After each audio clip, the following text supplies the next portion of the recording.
All right. All right. Welcome, everybody. Wait. I have to call the meeting to order. Sorry. I'd like to call the Moab City Council meeting to order on October 28th at 6:01 p.m. And you'll lead us in the pledge. Thank you. I pledge allegiance to the flag of the United States of America and to the republic for which it stands, one nation, under God, indivisible, with liberty and justice for all. Thank you so much.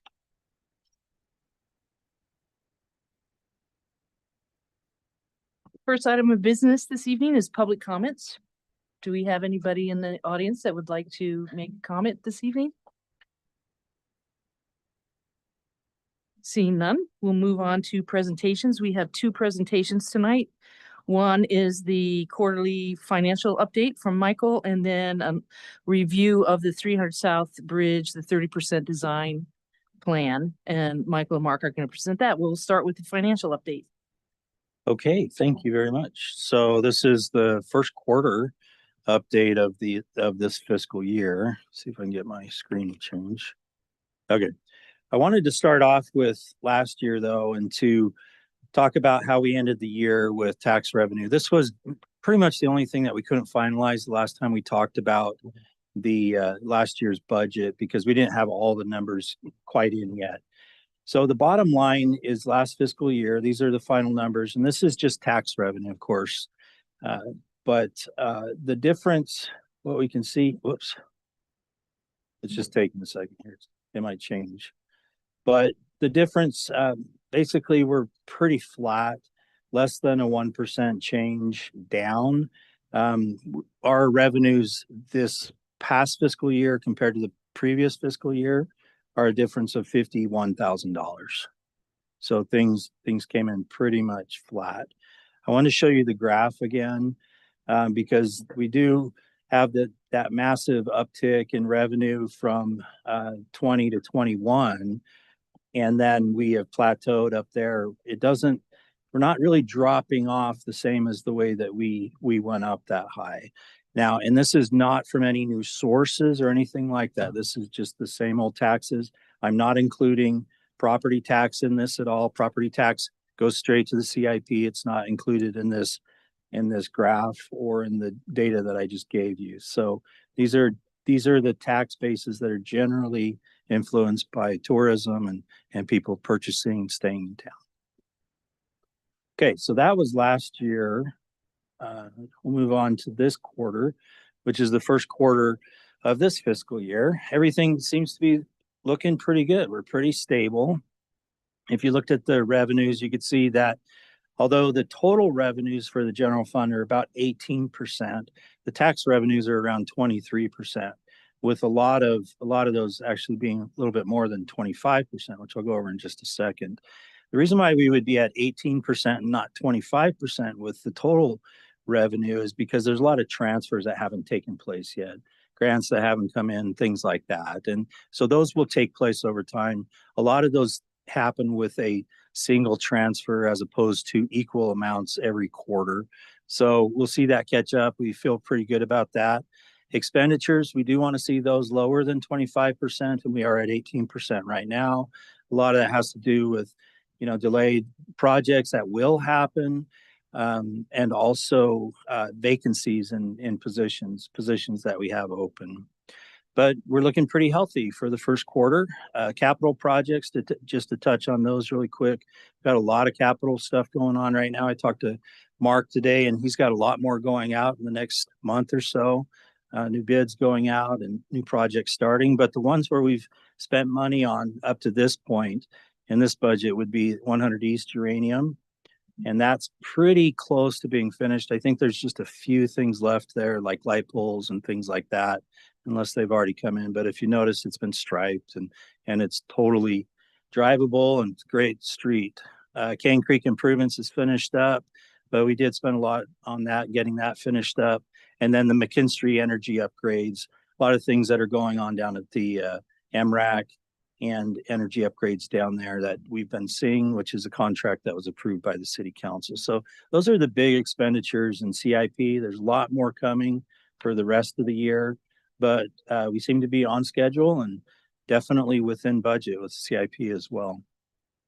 So going forward, just looking at the taxes, and I know everyone likes to look at the taxes to kind of see what do things look like with the city of Moab and visitation and things like that. For the first quarter, we definitely are ahead on those three taxes that have that show a pretty big indication of how we're doing tourism wise. Got sales tax, transient room tax, and resort community tax. Both TRT and resort community tax are over 28%, which is a good sign. This includes July, August, and September, so does not include October. So yeah, looking pretty good. We're happy with that. Those definitely aren't the busiest months of the year, so we're happy to see that we're above 25%. It's a good indication. So going forward, just the presentation that I'm giving to you and talking about the quarterly report every quarter, going over the budget is in support of the pillar in our strategic plan that's called Achieve Practical, Accountable, and Responsive Governance. And of course, transparency and fiscal accountability are what we're shooting for with this. The recommendation that I have for you is simple. This is, I gave you the report. If you have questions, I'm happy to answer those now. I brought my copy with me. I'd be happy to answer any questions that I can for you. Overall, things look really good, really encouraged about the first quarter. And we're asking you to accept the quarter one report that's in the consent calendar. We have no budget amendments for this time of year. We definitely will look at a budget amendment towards the end of the year, the calendar year, which is just a typical thing, just in case there are new priorities, things like that, just a time to catch those things. And the next update will be quarter two. I'm looking forward to another good quarter. So, Questions for Michael? Am I missing this in the consent agenda? It's not on the consent agenda. it's actually, it is under presentations. I think we moved it off of the consent agenda, but we do need, actually, even though it's under presentations, we do need you to just accept it, I I guess. think we'll put it on the next agenda, Okay, just if that's okay. Because it's, not, presentations don't really have Yeah. questions. So if we could add that summer to the next agenda to accept the quarter one finances, that'd be great. Anything else, Connie? Caitlin? I had a couple of, I meant to email you these earlier. One of the bigger ones, I noticed that there was about 290,000 for dispersed parking. Is that just kind of rollover? What was that? It's just finishing up dispersed parking, just finalizing it. We're finished with it now, though. And then there were a couple, I thought everything looks pretty good. There were a few things, in streets, there was an other budget that was about 100,000, which I thought was lights. I was just curious if that was the Rocky Mountain Power, if that was another, 100,000, it's, 440-535. Let me just find that here. 535. Yep. So I think this is, so we've spent $100,000 out of there. That's right. I'm gonna have to get back to you on that one. I'll try and look this up really quick, unless Summer, you can remember what that is, or you can look on Polaris really quick. Actually, I've got Polaris too. Yeah. Oh, let me just take a look real quick. Sorry, it's easy. It's taking a second, but we should be able to do it really quick. Yeah, you're good. I got a couple other. Yeah, go ahead. Specific questions. Going down, I'll ask this earlier. I'm curious about the balance of the housing fund, but want to ask that later. And then going later, actually, I think this is in also general. No, it's capital fund. Public Works has street vehicles that's coming out of the capital fund. I'm wondering if that's related to the transfer, rather than it being itemized in the vehicle fund this year. Yes, and that actually needs to be taken care of. Summer and I talked about that, and you're talking about the skid steer that's coming out of Public Works. Probably. I think that's what it is. That actually should have been in the vehicle fund, but it was just one of the things that got missed and was kept in that fund. So that would be transferred over or moved over to the vehicle fund with our budget amendment. And that's really what we anticipate doing mostly with our budget amendment, is just cleaning up some of these little things like that. Okay. Okay. Oh. Oh, So we've paid $50,000 of that, and one of the developers, actually the developer we're talking about tonight, that's making a request on one of our items, paid another $50,000 towards that.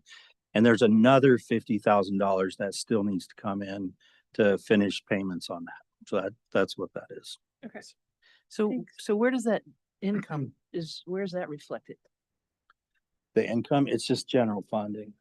Okay, Only 50,000 of it, and then the other 50,000, yeah, I guess it's technically general fund as well, because it gets deposited into the general fund and then pulled out. okay. Thanks.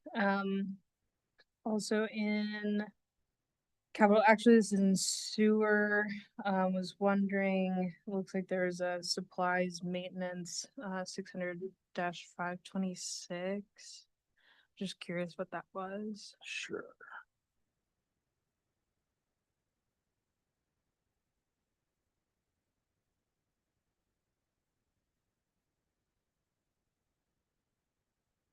So how much are you seeing there? Because on mine, I'm seeing 2,578. Or am I looking at the wrong one? 526? Yeah, 600-526.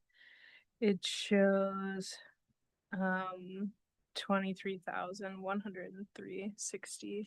$23,250 of that was the WRF replacement, HVAC. There was says replace RTU. Oh, I see what the problem is. HVAC piece, something that had to be replaced. Cool, thanks. Sorry, let me just put eyes on that too. Sorry, I'm just a little bit behind here because No, I you're was, good. I And had mine still on the 25 budget here. I meant to send these earlier and then had a day. Yeah, it happens. Yeah, so, okay. So quality HVAC is $22,500. That was a replacement Okay. of an RTU, which I think stands for rooftop unit. Yeah. So, Okay, and then the last one for 421, just 570 is for police equipment. and that was in general fund. Is at the end of my notes, so I can get. Yeah, if it's police, I think I can answer this one really quick. Let me just take a look at it really quick. I know we had to purchase a few things. Our fingerprint machine broke down. We had to purchase that. And then I think there was an uptick in some costs for some other personal safety items. And I'll just look at it really quick. Okay, it's actually in the vehicle fund. Oh, it wasn't the I vehicle. thought it was a motorcycle. Wasn't Yeah, it could have been the motorcycles then. So it's under vehicles. Yeah, for 44,800. That's one, I believe that's one motorcycle then. Does that make sense? I can look it up. Sorry, I don't mean to be.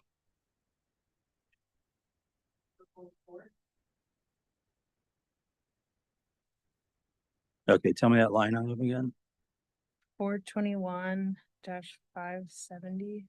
So that is one of the motorcycles and then your e-bikes. Yeah, so we bought 2 new e-bikes, I think, and then 1 new electric motorcycle. And that would be that expense. And then there's upfitting for the motorcycle. Right.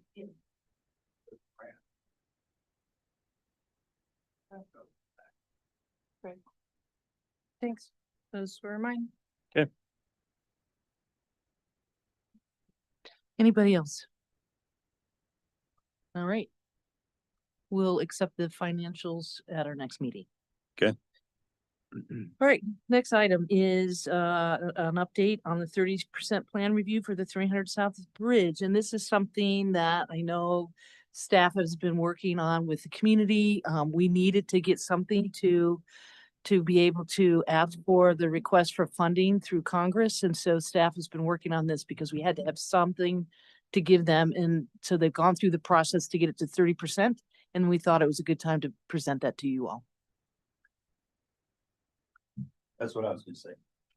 So that's, yeah, good introduction. Okay.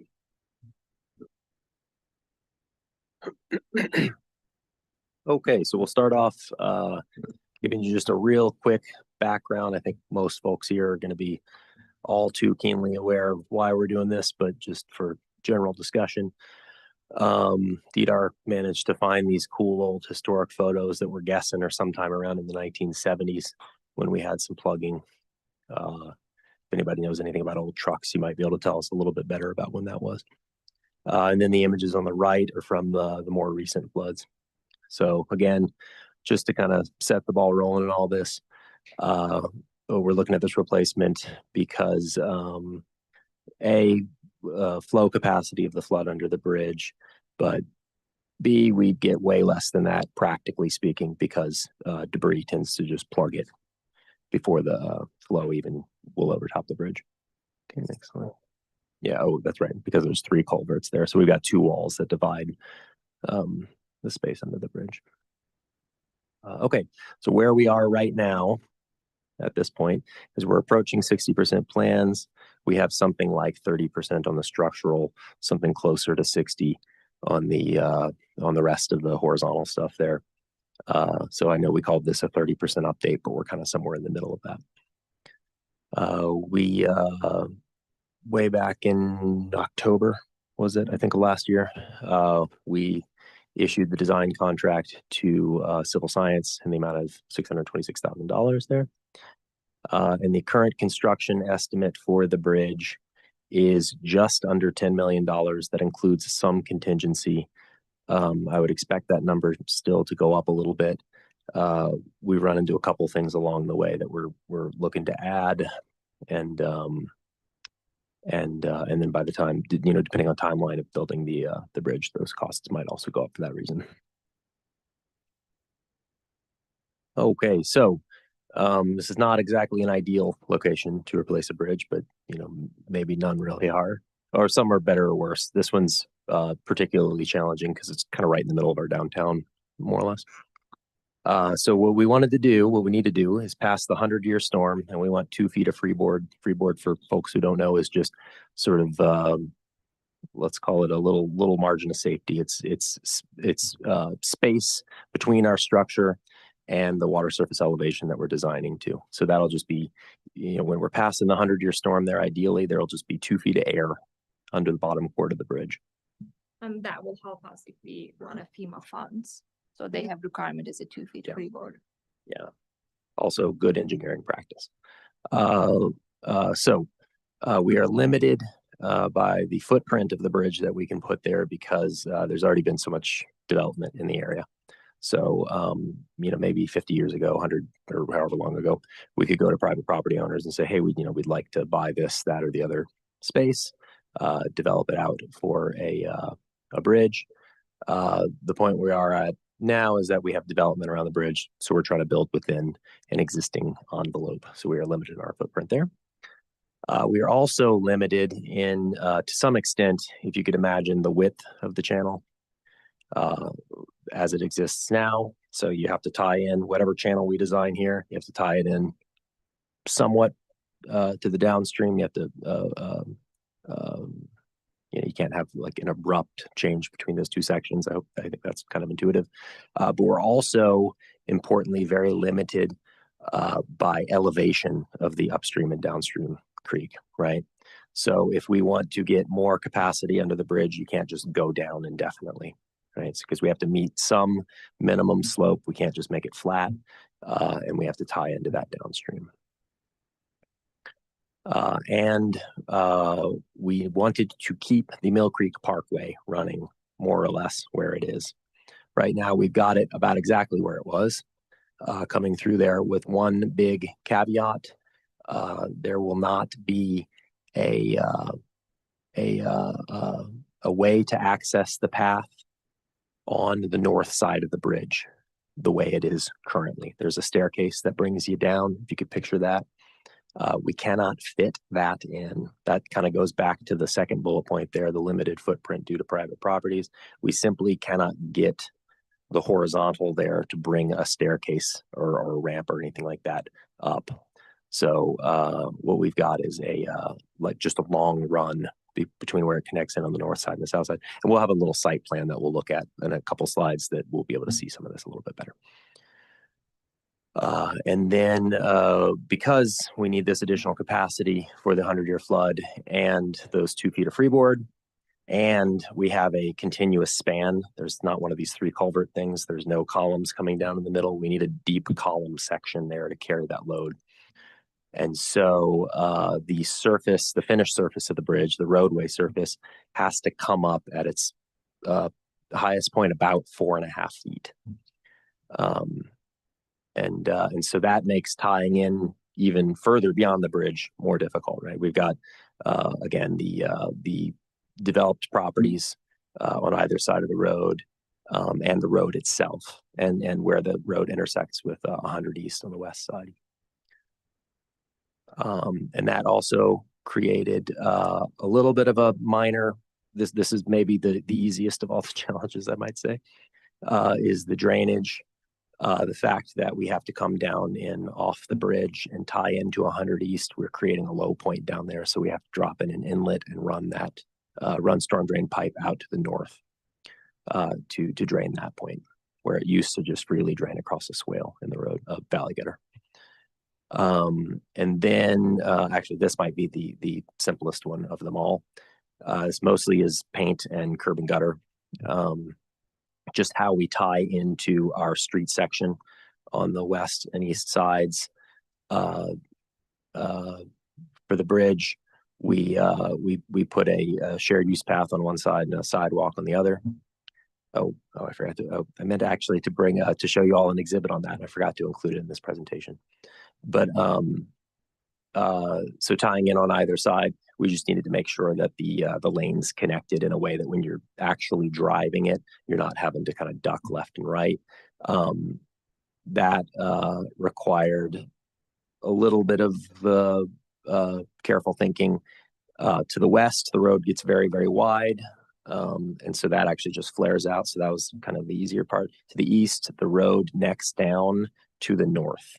So we made some design decisions there about how to tie into the existing road, which is also offset from the right of way slightly. Yes, so let's move on.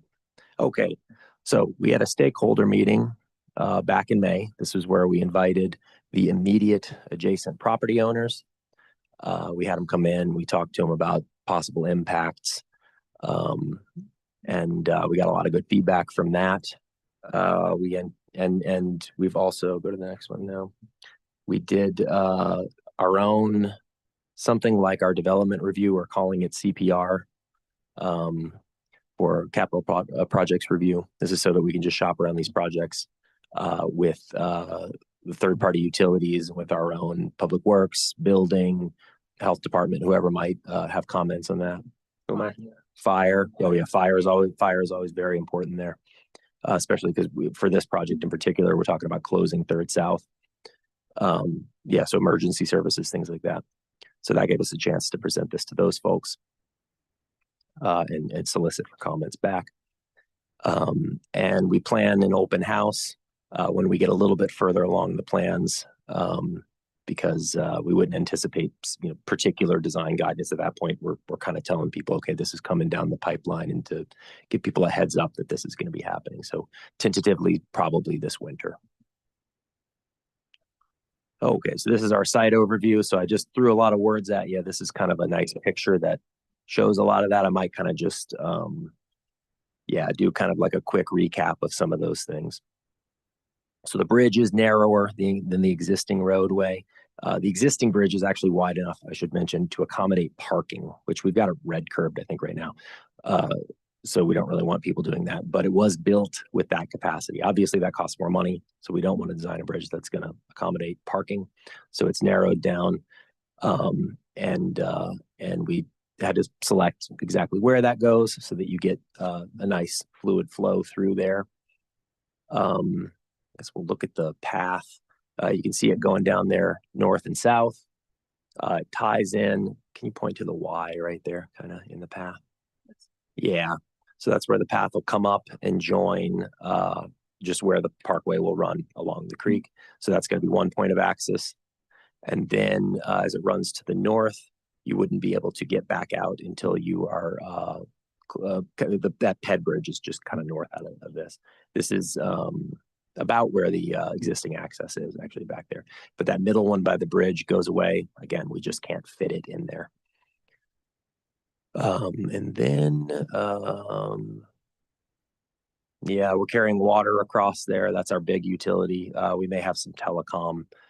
That's going to be a smaller consideration there, but we are upsizing our water line just preemptively because we know that that's coming down the way in the not too distant future. So we're going to oversize it just so that the bridge is designed to take it now. And as part of that, I'll jump back. Sorry, I'm jumping around a little bit here.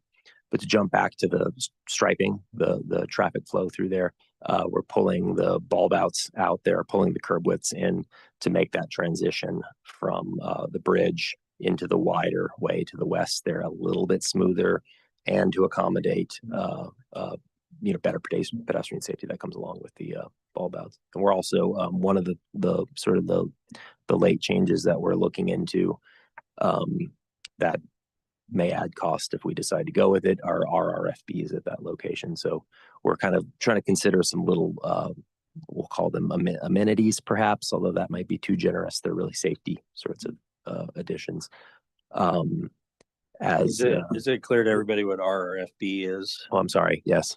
Rapid rectangular flashing beacons. These are, we've got them on King Creek. Sometimes I forget what to not just use these acronyms willy-nilly.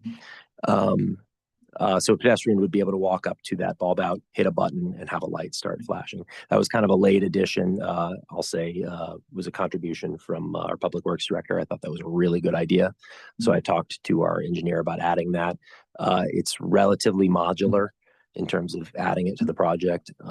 So it doesn't really change the design costs any. It would obviously affect construction costs. And it is the sort of thing that we could sort of add or subtract fairly easily. But I believe that it's a good safety addition. Lighting. Oh, thank you. Thank you for your good memory there, Dieter. That's also kind of something that we're evaluating right now. I actually just forwarded some of our staff the new photometric plan that I just got yesterday, I think. Where we may be adding some lights from our original plan. The major concern there being is that we're building out our pedestrian infrastructure here, adding a shared use path, and the vertical change on that bridge. I would like it to be well lit enough that if folks are wanting to cross the road there, not that they should be, but if they are wanting to kind of do something somewhat unpredictable there, that vertical change is going to make it less obvious to a driver. So I want to make sure that that's very well lit. And I don't think we need to mention about the driveways. I think it's important to note that all the private driveways are in the same place. We haven't had to ask anybody to move anything or anything like that, right? Yeah, the property right there on the northeast corner was the trickiest one. We've worked something out where it used to actually come in a little bit straighter there, so there is a little jog there. But we've our engineer coordinated with the property owner there, and they reached a good solution. Another one I point out is the veterinary clinic right there. The road comes in a little higher than where it is right now, so there will be a staircase that exits our sidewalk and goes to the business, with an ADA route actually needing to wrap around to the west side of the business there. Yeah. Just some little details. And then there's our, that also shows our storm drain there. And then hopefully if I haven't run out of or run the clock down too much here, we've got another slide that shows our profile view. So looking left there is south. We've got a little drop structure right there on that left end. That's the south end to get us down to an elevation that gets us comfortably below the bridge at that minimum slope there. That still gets us our capacity. This is concrete lined. We get more flow capacity with concrete. So this shows the bridge right there above it. We see the existing grade. Yeah, Now we see the concrete line. that kind of, So that drop structure will be where there's kind of that grayed out, that'll be basically like a concrete channel under the bridge. yeah. And that little drop structure, yeah, will be, what is that, about 200, it's about 200 feet south of the bridge. And so, So just to be clear, so that'll be in line with the creek and it'll drop. The creek will Yep. drop just like it does just a little bit farther downstream, right? yeah. Okay, so let's go down to, oops. Okay, and then this shows us our section view. These are out of our plan set, so apologies if they look a little wonky. This shows the section view under the bridge. A laser pointer would be really helpful here. Yeah, so that shows the side of the bridge there. So bottom chord there. And then can you actually point to water surface elevation right there? Yeah, so that little triangle and those little lines there, that shows 100-year flood elevation. And then that's that 2 feet of freeboard right above it. If you look just slightly to the left, that's the trail. And so right where it calls out 42-inch concrete wall, that will actually be a solid concrete wall. So if you could imagine, this is not what should be happening normally, but this is kind of the extra safety that we're hoping we're accomplishing here, is that as those floodwaters come up, we really should be closing the path and doing all of that. And somebody goes out there and you're seeing that nobody's down there. But in just the hopefully far-flung worst case scenario that somebody happens to be down there in the middle of the night or something, that wall will provide another little bit of time as the waters come up before it overtops it. So the surface of that path is fairly low compared to the flow. The wall will delay the time that the water would affect somebody on the path. Because the path is much longer than it used to be. So you cannot just like exit from the north side. So you have to go all the way to the bike park. Yeah, so this was a big concern of ours since we were making that run so long, exiting out of the path. So we wanted to kind of buy a little extra time just in case. Under normal circumstances, we should have somebody out there closing the trail and making sure that nobody's on it and all that good stuff. I think we're gonna post some sign to say that if it's floating, do not enter. Yeah, we'll have to, yeah.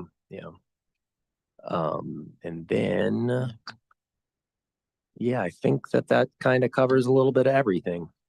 Maybe you want to say that this is a bottleneck, the problem is solving. This is not the only solution for everything. This is just the. Yeah, so I'll kind of talk about priority there. Yeah, the same ones we talked about yesterday. Yeah. Fine. So the three main areas that we're really looking at here are the Third South Bridge. And then, obviously we run this channel a little bit to the north. And then where that terminates, somewhere around Groff Park there. From that point through downtown to about 100 West is another section. So that's through downtown. And then west of that, we've got a more undeveloped kind of area. That's oftentimes called Cross Creeks area on some old stuff that you look at, but it's 100 West to 500 West. So those are kind of our three big areas that we're looking at doing. Right now, we're addressing the bridge first because though there may be issues downstream of here, it doesn't really take a lot to plug that bridge. It's kind of just a flow that would otherwise pass right through downtown and not cause any problems may very well overtop at Third South if it gets plugged up. So it's kind of the most urgent in that way. A big enough flood, the 100-year flood, that will be passed by this bridge will still cause issues downstream. And so those are our next challenges that we're going to have to tackle. Not to mention that this has been going on since the bridge has been there, right? Oh, yeah. So, Yeah. yeah. So we don't have a date or much of a history there. Our flow records actually on the gauges don't even really, they're kind of spotty too. So it's not like we can even really query those up. Questions? What sort of, so you touched on just upstream of the dam, I think you said 200 yards of concrete. What sort of channel modifications are going to be directly below the bridge? I think I might have said dam, but. Oh yeah, so I didn't really say this explicitly. It will be a concrete channel from that downstream portion, or sorry, that upstream portion that we looked at with the little drop sugar, and then going north. And actually, can we go back to the slide right before this? All that light gray right there is that channel section. Yeah, and the other little fill there is just riprap at the end. That's what that should be. Will there be a retaining wall like against like those houses that are where it's washed out currently? Yeah. So that is going to look, so yeah, we don't really have a picture of that here, but it'll be kind of another version of what's under the bridge there. You'll have a base, a slope, the path up to a point on one side. And then I think we end up with a retaining wall on that west side, but not on the east side, if memory serves there. And we got the plans here. Yeah.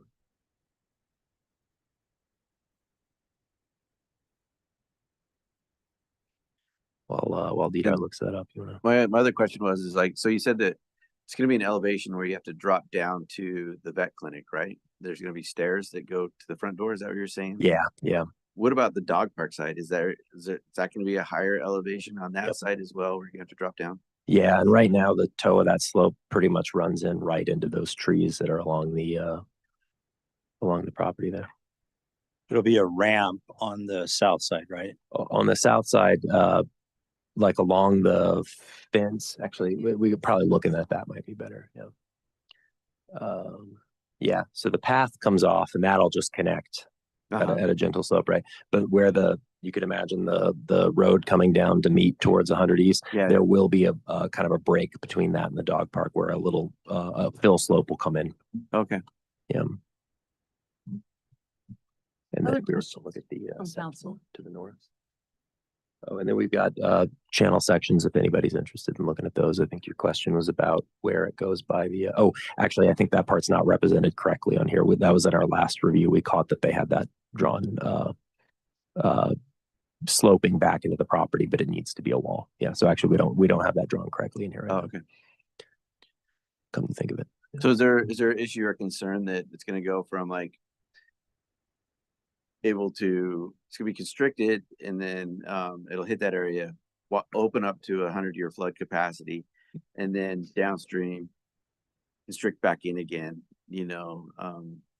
to current, flood levels or ability stuff? Is that something we kind of need to figure out and address that? Yep. Yeah. And that's currently sort of priority 2 is addressing that next part. In a perfect world, you would start downstream and you would work upstream, right? The reason that this one gets a little turned around, our rationale here, is that this is such a bottleneck that it's smaller than the bottleneck downstream of it, if that makes any sense. And so for a given storm, we're improving the situation overall.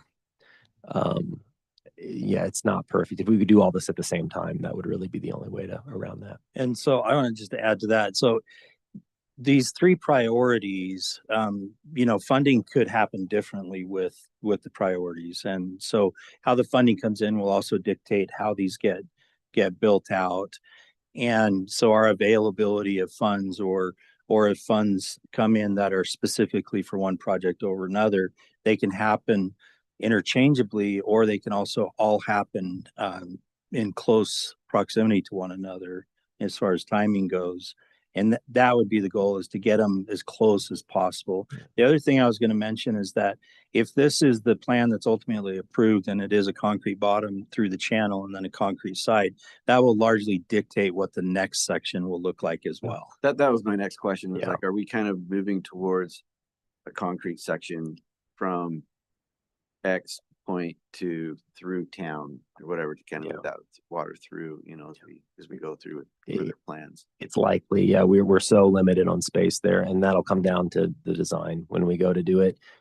Maybe we can fit in a nice sort of riparian friendly looking sort of thing with gabion baskets and vegetation, and maybe not, But having that concrete bottom is the most predictable way to move predictable flows, Yeah. or the most, Unpredictable.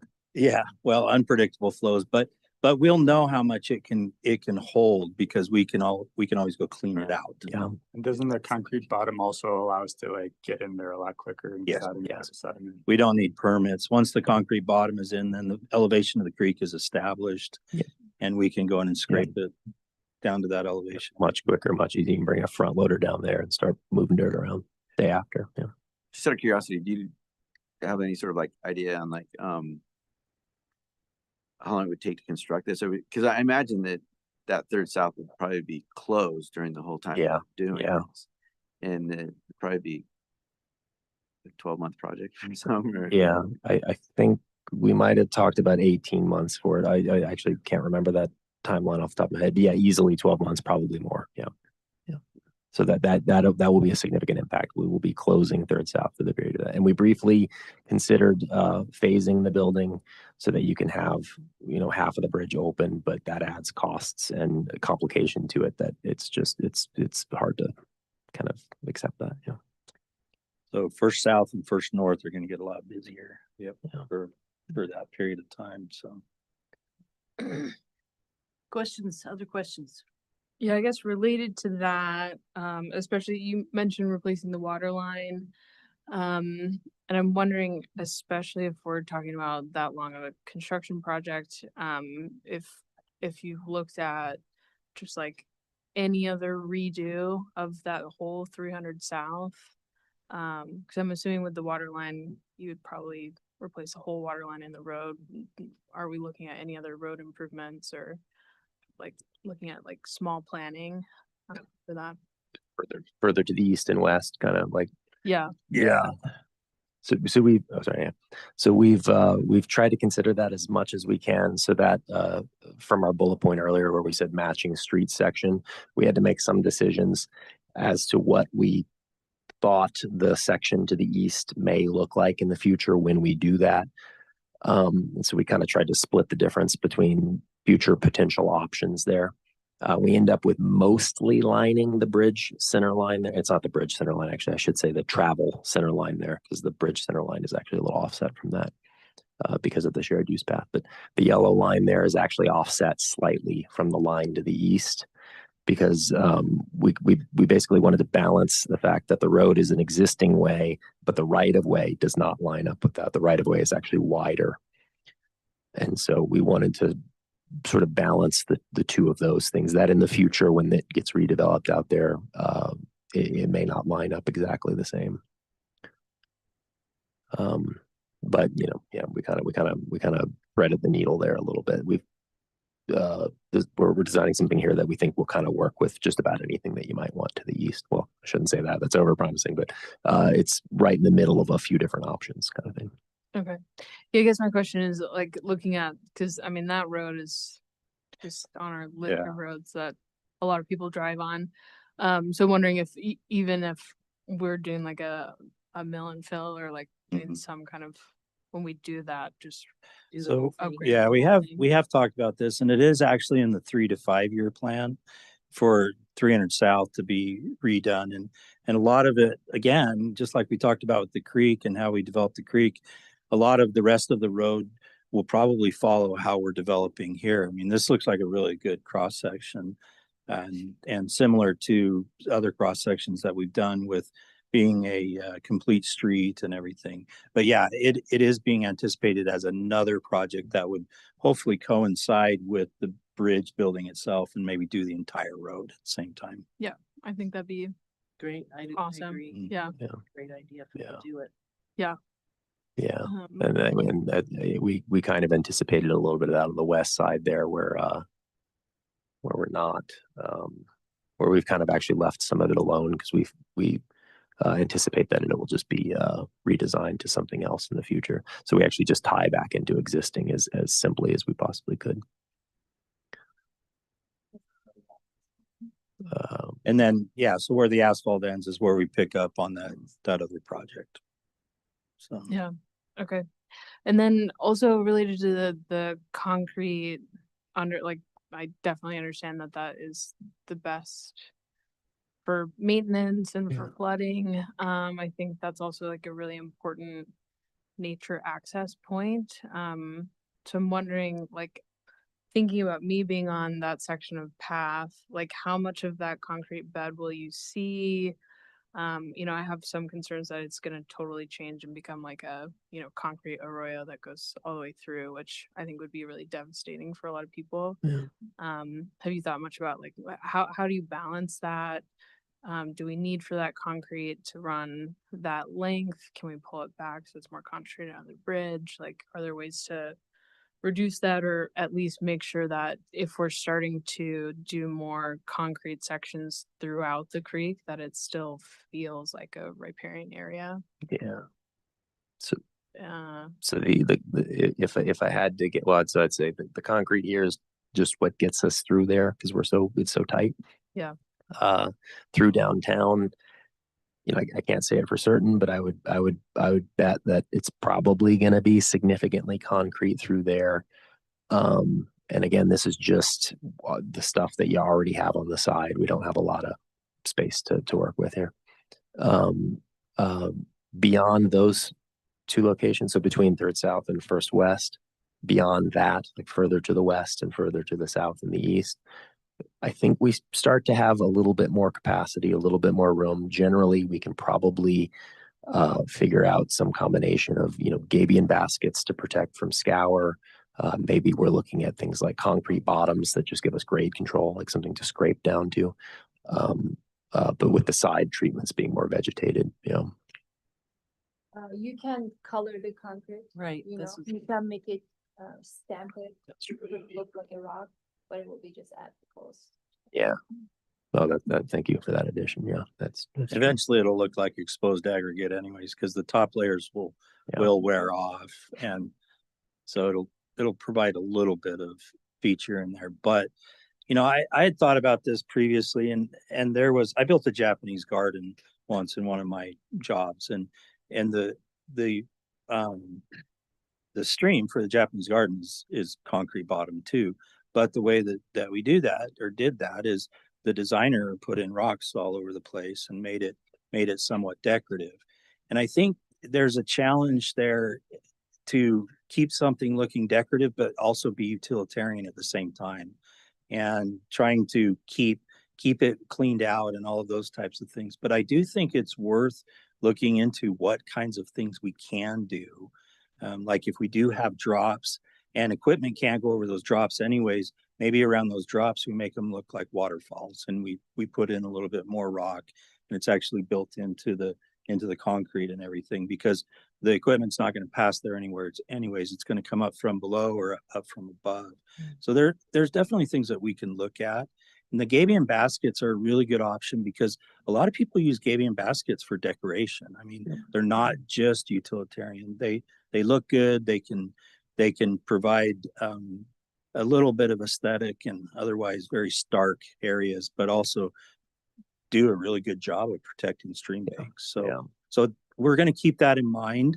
I'm glad it was brought up because if that's, it should be important. And I think we should be looking at that, especially through our downtown. So.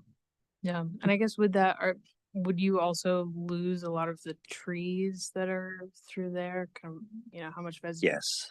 Yeah. Those trees a lot of those trees are coming down every time it floods. Yeah. Every time it floods, we lose one or two of those trees anyways. Yeah.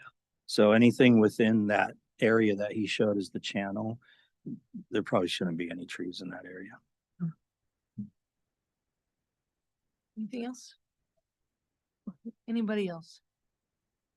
We have A question from the audience? One of our,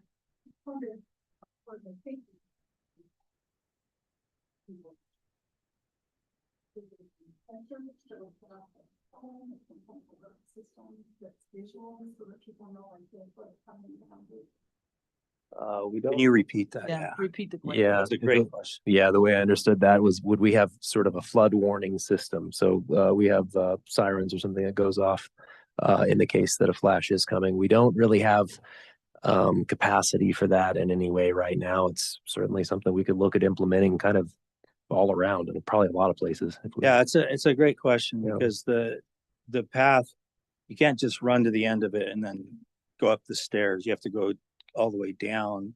And yeah, so that's something we can put on the list of things to look into. yeah, It's logical. yeah, good question. Yeah. We are hoping the people visually can see the water rising, and we will put some signage to warn them if you see the water rising, do not enter. Right. Right. Those are definitely will be there. This is generally what other communities are doing. Thank you for your question. Appreciate that. Anything else? All right. Thank you, Mark and Didar. You too. More to come on this. As you know, we do have a request for funding for this project with Congress, but won't hear anything about it until later. But we have heard that whatever Congress does, either come up with a appropriations bill or a continuing resolution, that our request would be in one of those. So hopefully we'll be hearing about that sometime soon. Thank you. Thank you, Council. Thank you. Okay, we have no department updates. We have two consent agenda items. One is the approval of the minutes from October 14th, 2025 regular meeting. Approval of the bills against the city of Moab in the amount of $103,000 and $376.10. $103,376,000.10. I don't think I've ever seen that low of an amount for us. Small stack, yep. Good work. Yes. Yes, it was. If I could have a motion to approve the minutes from October 14th and the bills against the city of Moab. Or consent agenda. I can make a motion to approve the consent agenda. I do have a quick question for Michael. Okay, motion by Colin, second by Second. Caitlin. Colin? So, Michael, I noticed when I was doing the bills, and going back a couple of weeks when we were going over the CIP, there was on the CIP list, there was a pretty large number attached to a bike structure at City Hall. Mhm. And so, and I just signed off on a bill that was for the half of that for the deposit of that structure, which was a much smaller figure in the $11,000 range. And so could you just share with us what Sure. happened with that? So this is, it's actually, this line item in the CIP is for $100,000 and it's for a bike structure for City Hall and EVSE. And you know, when we abbreviate things, sometimes it doesn't translate as well, but EVSE stands for electric vehicle service equipment, basically. So let me explain what's going on here. So it's $100,000 line item, has two different things in it. The first thing is the bike structure, and that's an energy, that ties into energy savings because as we put in facilities like that, it encourages people to ride their bikes to work, to where they have shelter and things like that, and they have protection and those types of things, or people to ride to meetings and those things. That also, I believe we are also going to have some infrastructure back there that goes with it, electricity, things like that. The structure itself is about $24,000. It's not the $100,000. And that actually is a pretty good price for a structure like that. It's the kind of structure you'd purchase to put in a park. And so I think we got a really good deal on it. We looked around quite a bit. Most of the structures we looked at were in the $40,000 to $50,000 range, and they were able to find something here that worked well with the space that we had. It accommodated the bikes, looked good, and the price was right as well. The rest of the money is for electric vehicle service. So if the city were to go farther down the road towards electric vehicles and actually have plug-in vehicles for our own vehicles in our own fleet, we would have to provide some electric service here where we can charge those and things like that. That's what that line item is for, as well as for other EV charging stations that we have throughout town that need to be fixed, that aren't going to be taken over by third-party vendors, that we don't want those sitting out there unusable. And if they're not going to be taken over, we want to be able to get the parts and things like that to get them fixed. And unfortunately, as they get upgraded or as things upgrade, as technology goes, you have to keep upgrading these things. So that's what that's for. Is that pretty good? Okay. I'm asking Alexi because she's the one who's doing all this stuff and she's the one that told me all this stuff, but that's what that line item is for. Thank you. And where's the bike structure going? Where's this? It's going out back in the parking lot. It's going to take up one of the stalls in the parking lot. Oh, sorry. Good thing we have Alexi here. So it's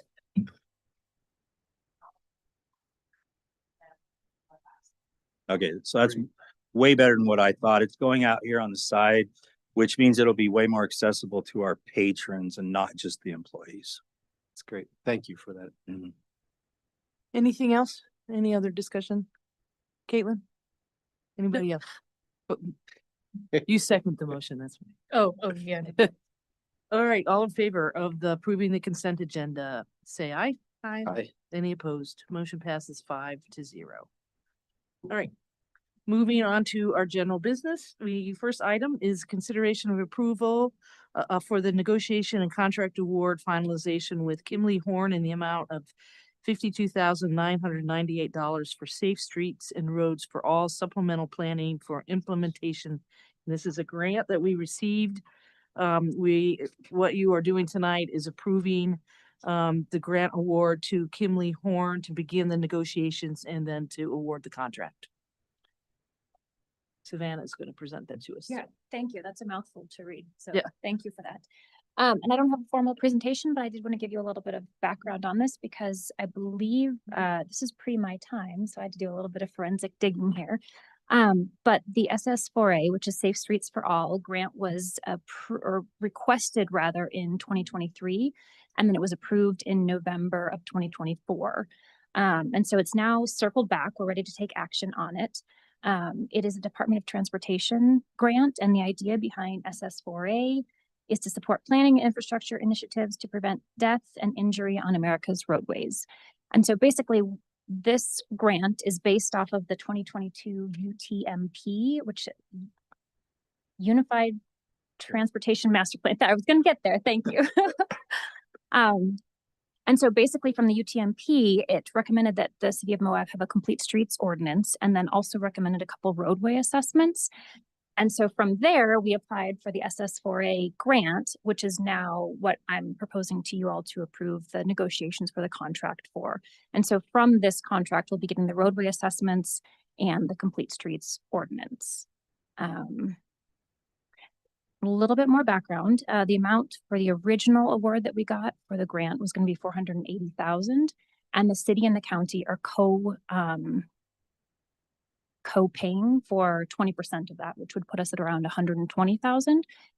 The award that we're proposing came in a little bit lower, and so what you're being asked to approve today is just a little bit under $53,000, which will cover our portion of the half of the 20% of the payment that we're required to do for the grant.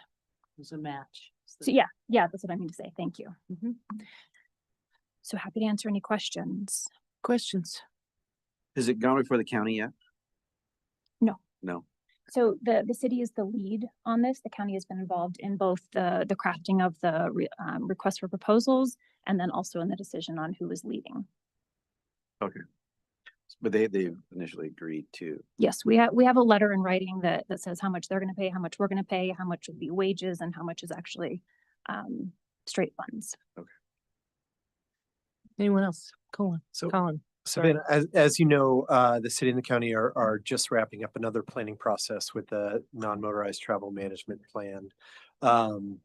And these two plans do have some overlap, and they're actually in this plan, that process that's wrapping up now. There are some proposed remedies for the specific street segments that are identified in this Safe Streets for All grant. Can you just explain to us, how these two plans will interact and why it's important that, that these two planning processes do proceed and, the benefit to the community of having both of these plans. Yeah, that's a good question. I think in the sort of perfect timing world, they would have happened at the same time, right? Because they're both informed from the UTMP. However, the different staffing issues and challenges and grants and all of that meant that they weren't happening at the same time. But if I'm going to get this acronym right, the NMTP. Yes. Thank you. The NNTP is focused on trails. And so although it will look at roads, because some of these are part of the plan is considering bike trails, which are on the roads as well. It's different than what we're trying to get out of this SS4A grant, which is specific to streets. And so what we will do with this contractor is ideally say, hey, we have this new trails plan. This should be informing the work that you're doing here. And they should be talking to some of the similar audiences and just understanding what has been done to then not duplicate any sort of work. So I do see them as separate, but related, if that makes sense. Yes. Thank you. A question. Yeah. About the Complete Streets ordinance. I'm wondering how much we're gonna expect kind of coordination between city codes and county codes in terms of like, is the goal for us to all have kind of the same Complete Streets ordinances and kind of view on how we're building out streets moving forward, or? I can take a go at that and just say that I'm a little bit less familiar with ordinances than I think some of the folks here might be, but ideally they would be very similar because we're in the same area and some of the streets and the roads and the trails are going to be crossing one another.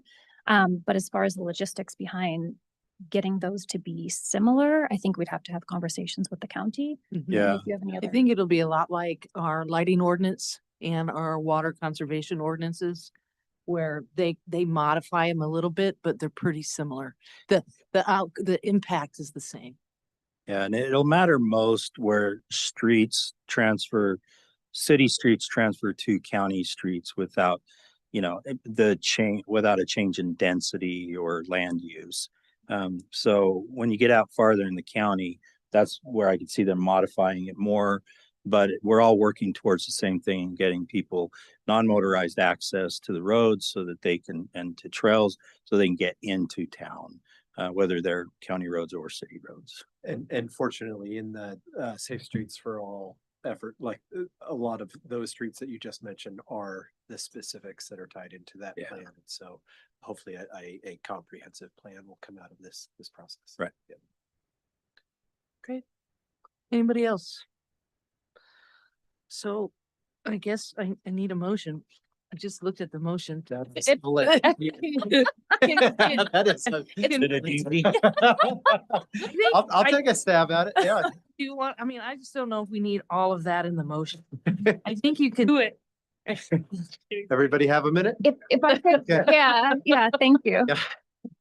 I move the city council approve the negotiation and contract finalization with the bidder, Kimley Horn, selected by the evaluation committee for a contract to carry out the Safe Streets for All SS4A grant, which was awarded by the U.S. Department of Transportation's Federal Highway Administration in the project amount of $600,000, with $480,000 paid through the federal funds and matching funds paid by the city and county for $120,000. If contract negotiation and finalization is successful, the city approves its match of $52,998 in cash and in kind to be equal with the same amount of $52,998 as approved by Grand County. Nice. Yeah. Thank you for that. Glad you remembered to breathe. Exactly. That was. Okay, we've got a motion Thank you. by Colin, and do we have a second? Second by Tawny. Any discussion, Colin? None. Thanks for your work on this. Thank you. Tawny? Anybody else? Yep. All right, all in favor, say aye. Aye. Any opposed? Motion passes 5-0. And thank you, Savannah. Very nice job on your first presentation. Thank you. We're looking Thanks, forward everyone. to more. All right, next item is consideration of adoption of resolution 1025, a resolution adopting an interlocal agreement for the provision of election services by and between the city of Moab and the Grant County. This is the same interlocal agreement that we've had in the past.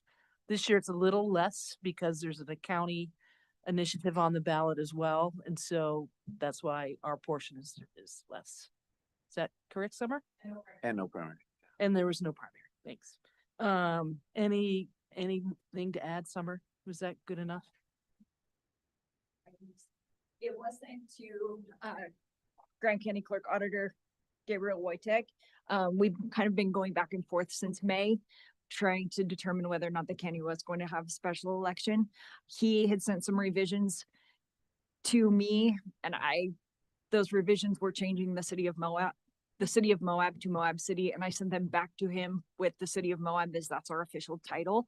And that was sent to him back on October. He sent it to me on October 9th. I returned it on October 14th. And so it hasn't gone before the county commission yet, but I feel like it's important that we approve the ILA and move it forward in good faith. Will it be on their agenda The day After the election. day of the election? Or No, of the they election. don't have a meeting. Okay. So they'll have to approve it after the election. And as you can tell, it's been a little busy in his Yeah. office, so We have heard from the chair of the county commission as well that it is on their radar. They are planning to put it on the agenda. So All right, motion?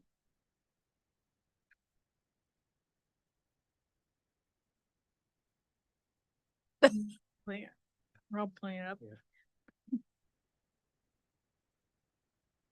All right, do I have a motion? Well, I can, Yeah, but I can make a motion Okay. to approve the resolution 10-2025, a resolution adopting an interlocal agreement for the provision of elected services by and between the city of Moab and Grant County. motion by Colin, Acceptable. I'll second. second by Caitlin. Any discussion? All right, all those in favor, say aye. Aye. Motion passes 5-0. All right, our last item is a discussion and consideration of a request for impact fee waiver for the cooperative at 1581 Affordable Housing Development. Oh, the cooperative 1581. And this is a developer south of town on Mill Creek, I believe, is doing a LIHTC housing development with 144 units. And they would like to request a waiver on their impact fees. And I think Michael is going to talk a little bit more about it. I've talked to you all about this already. So tonight I really want to have the discussion. We had some really good conversations about this idea, which is something I think worth talking about. We may not make a decision tonight if we want to move forward with this. You can if you feel comfortable. If not, we can table and do it another time. But I just really wanted us to have the conversation so the public and staff can hear what your thoughts are on that. So I'm presenting to you tonight based on a request from a developer to waive impact fees for a specific reason. I'll go over the reason, I'll go over the code in just a minute. And I am going to give you a recommendation tonight as well. So, and as the mayor said, love to have discussion, answer questions if I can. The developer is on the line and we'd be happy to do anything we can to help you with your decision-making process. So the location is 1581, which is in the name Mill Creek Drive. This is right off of Highway 191. I highlighted 191. Going towards the right is going south on 191, and then Mill Creek there. And this is the development. Those three red buildings are the buildings that we're talking about that house 144 units. 72 of these units will be 2-bedroom or larger, and 72 will be 1-bedroom or smaller. Each of the buildings has 48 units in it, and it's just under 7 acres as far as the property size goes.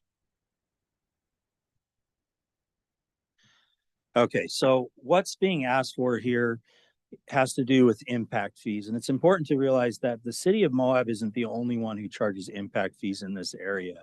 WISA also charges impact fees. In fact, we're only charging impact fees for sewer and storm drain. Sewer simply because all sewer goes to our wastewater treatment plant. So it eventually makes it to our plant, and stormwater because it is our road and it goes into our road and our storm drain system. So the calculations are up there that you can see. Altogether, it's about $190,000 for this phase, just this one phase of the project that we're looking at. And the other thing, just to talk about impact fees really quick, impact fees are determined based on master plans. In master plans, we look at water and sewer and storm drain, transportation, and other things, and parks even sometimes. And we look at what the full build out is supposed to look like based on the based on our projections for development in certain areas, and what our projections are based on zoning for areas like this, and the potential for there to be apartments or commercial or other uses in that area will dictate what the impacts will be, or what kind of system that we need to have to be able to absorb those new apartments, the new commercial, and all those other things. And so the impact fees are figured based on the impacts that these apartments are going to have on the system. So the system gets expanded over time based on the expansion of population throughout the city. So the request today is a request for a partial impact fee waiver. The project is this unit that I talked about. This project that I talked about is 144 units, and they are planning to use LIHTC for financing. Now, I think that's something you can ask the developer about. He's on the line. But LIHTC, if they were to go that route, they would be serving households with between 60 to 80% AMI. I know that they can use averages and things like that, so it could be less than that, but generally speaking, it'd be in the 60 to 80% AMI range, which is considered low-income housing, meeting low-income housing needs. The big thing about this that makes me feel comfortable making a recommendation to you guys tonight is that this would be required to be deed restricted for 55 years. This isn't something that they could do and then turn it around right away. It would have to be restricted for 55 years, and it would have to stay at that low income rate and provide housing for people within that range. As it changes throughout the years, the AMI changes, but the percentage wouldn't change per se. For 55 years. And I think that's the key to the ability to be able to make a recommendation on this to you guys tonight, because it is addressing Moab's workforce housing shortage. The other thing I wanted to talk about just really quick is that the ability to do something like this emphasizes the partnership that we have with developers in creating affordable housing, because the city of Moab, we're not creating any affordable housing right now, but we do have the ability to partner with people in different ways. And there's a myriad of ways that you could partner with somebody to do this. This is one of the ways that we could partner to help a developer be able to move forward with some affordable housing. So the Moab Municipal Code allows for something like this. It does say that the council may waive. It's totally discretionary. It's something the council can decide, not really based on a lot of criteria, but some of the criteria that are given in the code are that it's for a broad charitable or public purpose, including affordable housing. So affordable housing is definitely called out in the code. The developer is not required to do affordable housing at this project, in case that's a question for anybody. The development was approved at market rate. They could go in if they had the funding and everything, and they could build market rate housing there, and they could use that how they wish. There's no restrictions from the city of Moab that they provide affordable housing. This is something that they're doing on their own. The waiver, if it were to be approved, recognizes that there would be a 55-year deed restriction. In fact, if that was not in place, and I'll talk about some conditions that I think would go with this in a minute, but if that was not in place, I would not be recommending that this waiver even be considered. There is a public benefit to the Moab residents because it is providing, potentially providing for affordable housing, which is in need within the community. And it provides a partnership where that we can use our resources, namely the housing fund, which I'll talk about in a second, to help support affordable housing within the community, even though we're not the ones who are building or managing or being directly involved in the ownership in any way. And it does align with the general plan and the affordable housing plan, which is shooting to provide housing within this range of AMI. There are also other restrictions that come with LIHTC financing, like they can't charge people more than 30, I think it's 30% of what their income is and things like that. So there's a lot that goes with this. It's much more complicated than just the few things that I've mentioned, but it is designed to give people, developers, the opportunity to finance in different ways to be able to do affordable housing.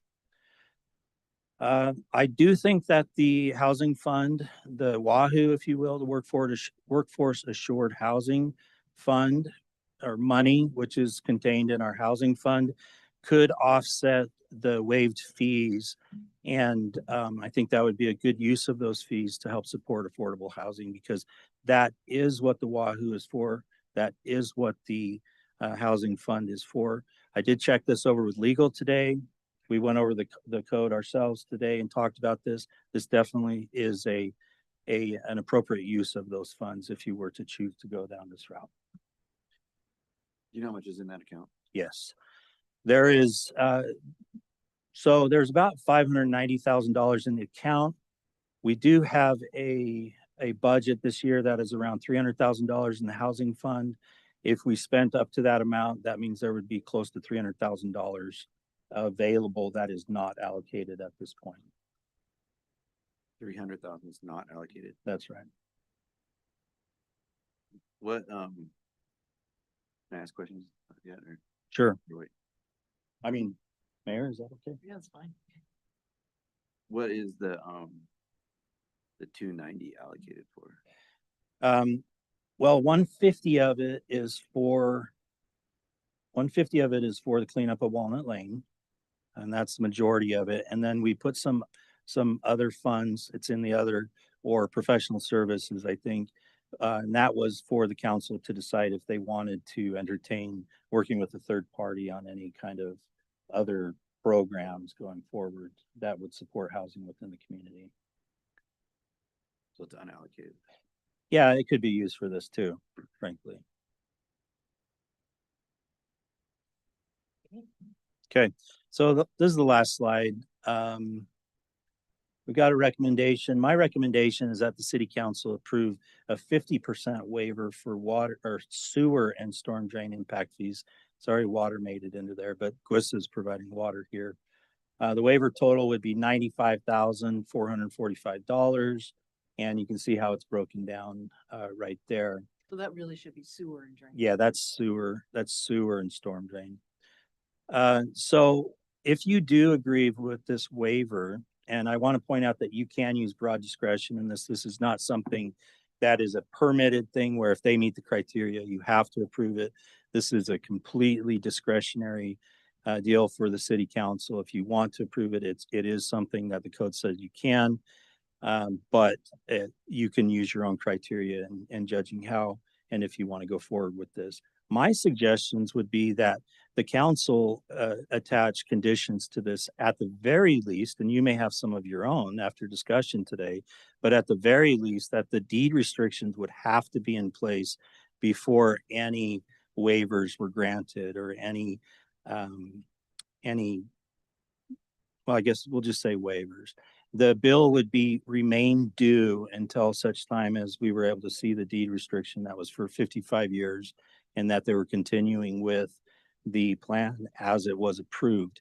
And the reason why I bring this up is, let's say they don't go ahead with LIHTC financing, but they still want to do deed restriction. They still have that opportunity. So it's tied to the deed restriction and the affordability. And we'll go with the deed restriction for the number of years based on what LIHTC is, which is 55 years. The council should also consider how the impacts from this development will impact our sewer and storm drain systems. That waiving the fees will not waive the impacts. The impacts will continue to happen. And whenever you waive these fees, you're basically saying we'll take care of that for you. And so the city council, I would suggest, identify the funds where the fund where the money is going to come from to offset this impact fee. My suggestion would be that you use the housing fund and the Wahoo funds that are within there. And I just explained that. And this is the city code. And I just put it on here so that you could see, but the city shall use the fee in lieu of construction, which is where the money for Wahoo comes from, for affordable housing purposes. For these funds shall be used and accounted for in separate fund, but can be used for development of affordable housing. And after talking with the city attorney today, we both agree that this would be in furtherance of development of affordable housing within the city of Moab. So this is my recommendation. This is all I had for you. Happy to answer questions. And Jake is here, Jake Williams from the development company, if you have any questions for him as well. I've got a question on something you just said, Michael, just so that I'm clear. If we do attach a waiver to the deed restriction at any point along the development process, if something goes south, that we are protected, that it is, can deed restrictions ever be negated or We can have our other circumstances? Yeah, so deed restrictions have two parties generally, at least two parties involved in them. It's the party that has the property, and then there's another party that's involved where the restriction is granted to, if you will. And we can have our attorney explain this if you'd like. But just from my explanation, both parties would have to agree to that in order to remove a deed restriction. Okay. Could I offer some clarity to how our deed restriction works? Let me just see if there's other questions from the council first. Awesome. I got plenty of thoughts and conversation on this. I'd love to hear from Jake or Do you want to hear about the deed restrictions first? yeah. Okay. Sure, Jake, go ahead. Can we pop them up? Oh, We can hear you, Jake. Awesome. Well, first and foremost, thank you to staff for putting this together, and thank you for allowing us to be on this meeting. We appreciate all your time and the service that you give to the city. So I wanted to just give a couple of points of clarification on our end. So the deed restriction that we have to put in place is actually tied to the tax credits. We have already received the tax credits. So we're really far down the road with this project. Our goal is to break ground in December. So we've been pushing really hard for over a year now to get this project to come to fruition. So we have the federal tax credits are in place.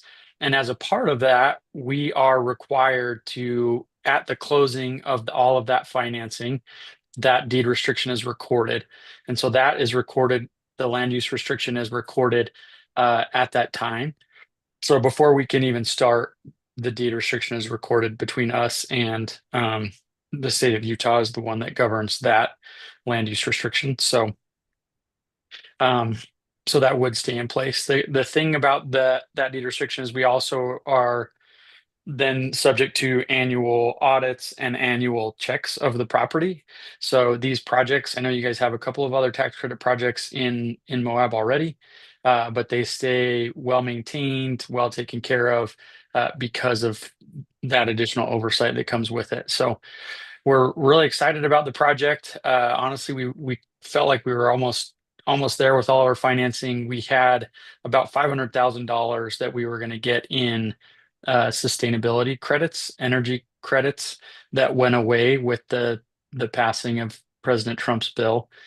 So we lost a chunk of our financing, and that's what led us to start meeting with city and see if there's any options to help us fill some of that gap that was left by that financing going away. Because we still are building to the same energy and sustainability standard that we were going to build to before using those credits. We just lost the ability to capitalize on those. So that's a part of kind of what led us here. One other piece of clarification, our project averages 60% AMI. So there's some rents down as low as 40% AMI and some up to as high as 70%, but the average has to stay at or below 60% AMI. And that's what we sign on to for those 55 years. But our company is a mission driven developer. We do affordable housing across the state. And so we were recruited by the current landowner and Garn Development, who has both of those companies have a handful of hospitality and other assets in Moab that they run and manage. And so this was a solution for them as well, where they have a huge workforce housing need and not a lot of places to house people. So we were excited to be a part of the solution. Moab's still one of my favorite places in the world to go bike. So this is good that I'm going to get some more excuses to come down there. So we appreciate you guys hearing us out. Thank you. Caitlin, you want to start? Sure. Yeah, I have been hearing about this project for a long time. And I think it's great. It's really exciting to see how, developers starting to come to Moab to help us solve our housing crisis. And I think, especially given, I appreciate you asking how much was in the housing fund, because I was going to ask that as well. I think with us watching our housing fund continue to go down, and still having an ongoing housing crisis, I would love for us to figure out ways to use those remaining funds more as a revolving loan fund that can support projects like this. I think, a lot of municipalities will use kind of redevelopment agencies or community reinvestment agencies, CRAs. There is one that's was in process here in 2018, 2019 that kind of stalled out. But I think, as we're starting to look at housing, starting to look at this housing fund, in the short term, I would love to find ways for us to stretch our dollars further and to be able to have more policies, more opportunities to provide this kind of gap financing for developers like this project, but also to people in our community that are trying to build ADUs and are trying to do other housing solutions. So I've started working on some policies, proposal ideas related to that. I think a lot of communities do it differently, but even with this, thinking about impact fees, I've talked with I guess even just figuring out what has happened at city and county. I don't know if the city has ever used this code to waive impact fees before. I talked to Ben Riley. He said that for the MAPS LIHTC project, they got $35,000 in energy efficiency improvements, like as a grant from the city. I know housing authorities received application fee waivers from city and county. Land trust received application fee waivers from the county. I don't believe CR has asked for or received such waivers, but it seems like what I'm hearing pretty consistently, I think it is a big deal for us to totally waive impact fees. I feel like we had this whole conversation when we updated our fee structure over the summer. And so that's the short answer of where I'm at is, I definitely want to find a way to support this project, and looking at kind of the housing tools that we have, I would love to figure out ways to kind of stretch the housing fund further, have greater impact, and create another tool for us as a community. So I'll leave it there. No specific questions. But yeah, that's kind of where I'm at right now. Who else? Is there anything in that code that says that, like, can you use that money as a base for for loans? There's nothing that would prohibit it. It does say that it has to go through the development of affordable housing. And I do think that fits towards the development of affordable housing. You can be creative in how you use it. And frankly, that's a very creative way, because then it extends the fund down the road. Doesn't deplete the fund. And because of our like moratorium on overnight accommodations, like we're not likely to get any more like substantial boosts to the WACU fund, right? It's kind of, it is. We have there's one more that I know of that we are expecting, and we've actually got a number for that as well. And that should bring in a few $100,000 more into that fund. But that should have happened last year.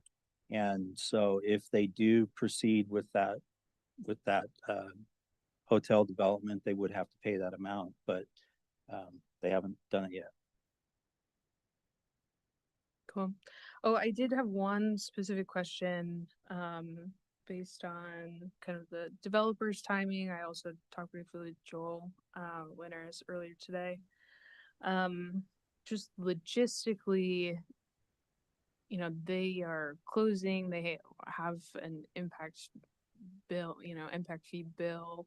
I guess process wise, if we did decide to move forward with this at a slightly longer time frame, would they just pay it and then the city would refund later, or we would adjust that, or how? That would be my preferred way.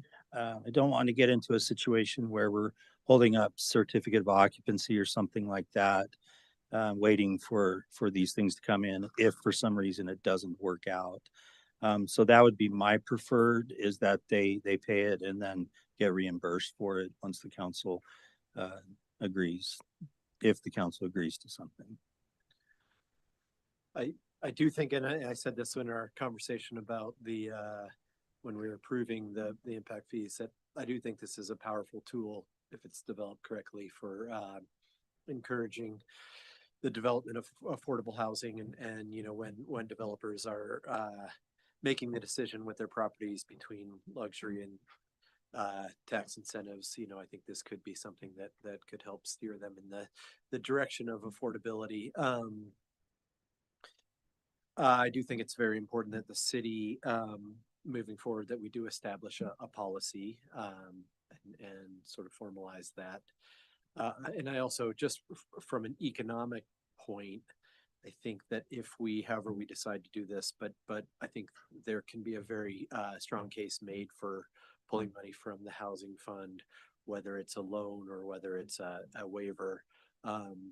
I think we all realize that affordable housing and projects like this are such an economic driver in our service-based economy. Just to have places for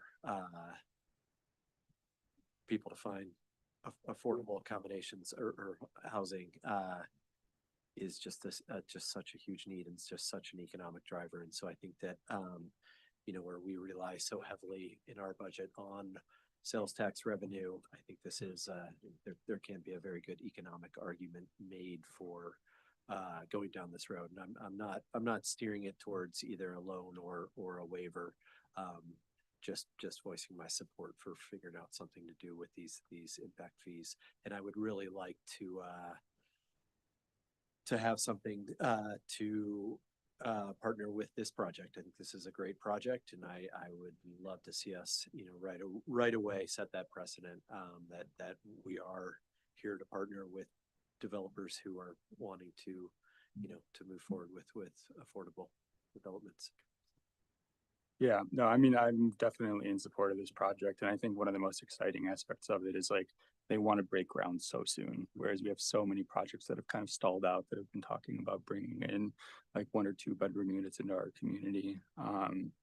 And particularly for it to be targeted for a segment of our population where I don't know that I've seen any other like major build here is going that low in terms of AMI. I think like my concern is just like acting too quickly and like setting a precedent that we haven't like fully thought through. And yeah, I don't know what kind of options are out there. I know in like back in planning commission meetings, like the planning staff has expressed hesitancy in the past about waiving impact fees. I know there's been talk about potentially moving like the due date of impact fees to later on in the project to give like people more breathing room. So yeah, I think I definitely want to explore this and do what we can to support the project. I just like, I don't know how immediately they need a response. I like the timeline is pretty tight. Yeah. Again, this is discretionary. So there's nothing that says they're entitled to this. So you can do the timeline however you want.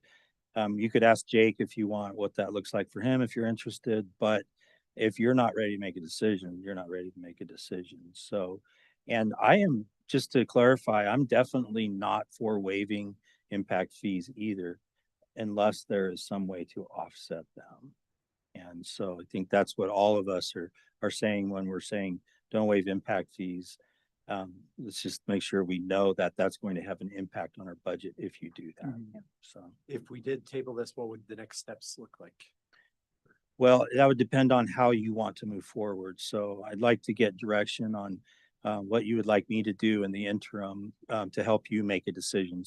So presumably if you're tabling it, that would be because you need more time and more information to make a decision. So just what you would need from me to help you to make that decision. Seems to me that I'd want to have a policy that's clear as to where the money's going to come from, what exactly it can be waived for, because that charitable purposes in the code is pretty broad.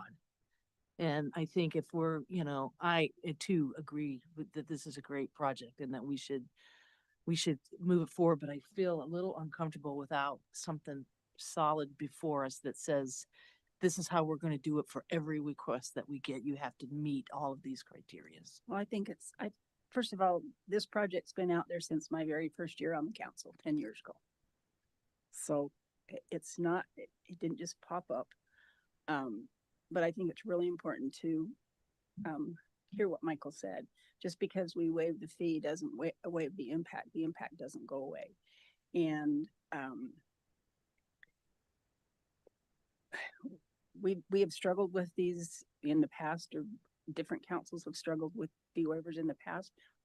And I think we do need a policy, and we need to be clear for what types of projects we waive those fees. And I too think this is a great project.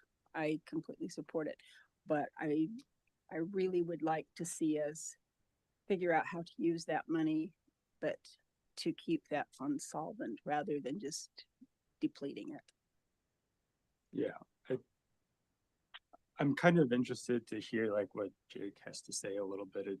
Not that like his particular situation should be the major driving force behind our decision and kind of the speed at which we move, but I think it is valuable insight from like a developer perspective when financing projects like this, and kind of the need to have it happen on a certain timeline.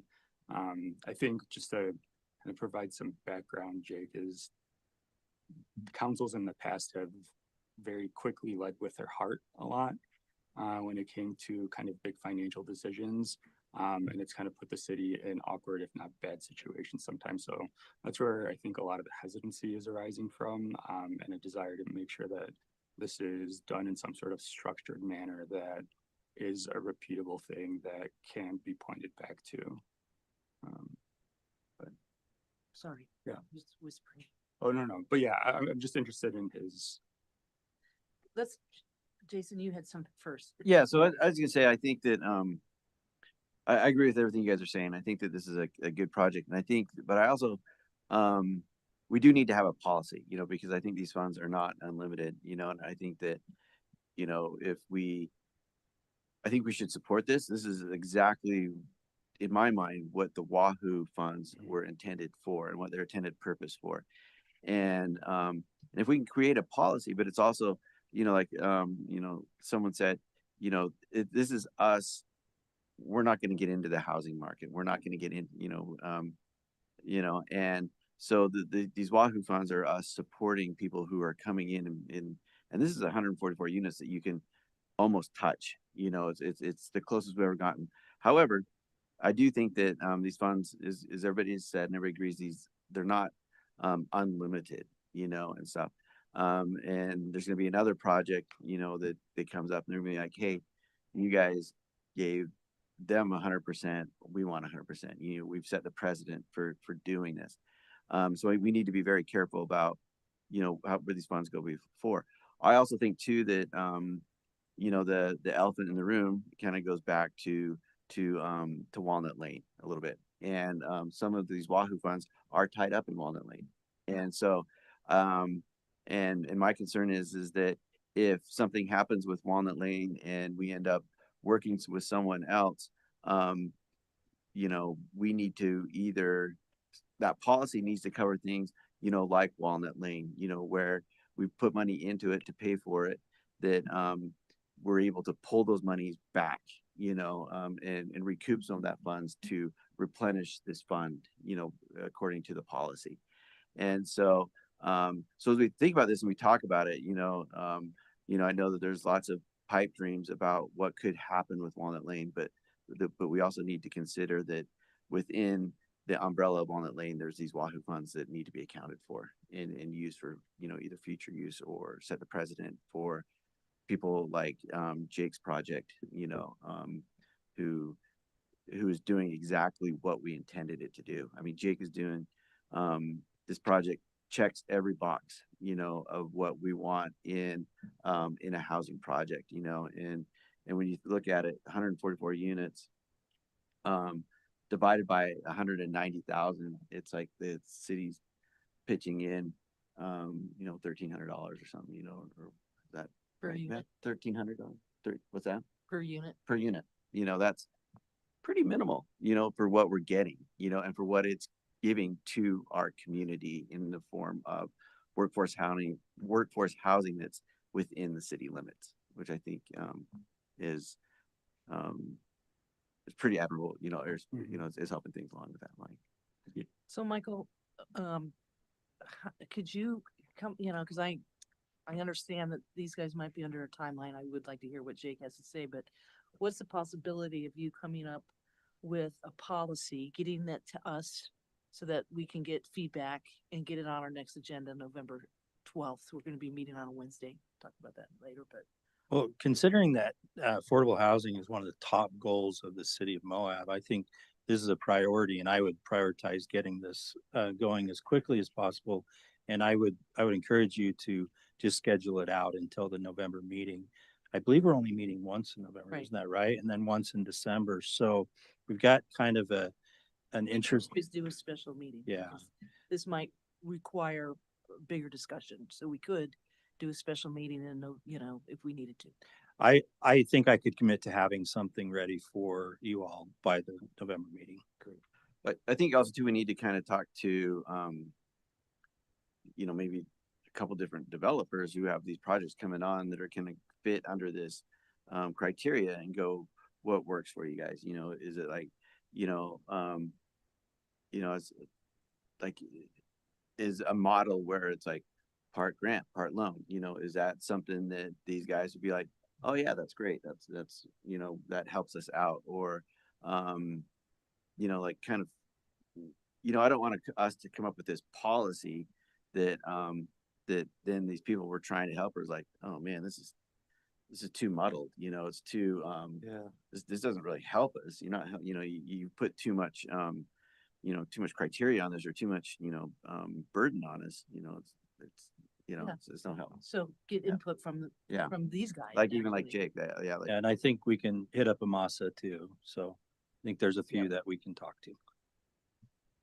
Jake, comments from you on this conversation? Yeah, I mean, if it was November, our timing's probably still okay. And we'd be happy to kind of workshop with you to talk through kind of the pros and cons of the policy. We've seen it done both ways. I hate to give just the one big city in Utah credit, but Salt Lake City has really been kind of a good leader on this subject because they do have an RDA that is, we have another project that we're trying to close on a similar timeline in Salt Lake.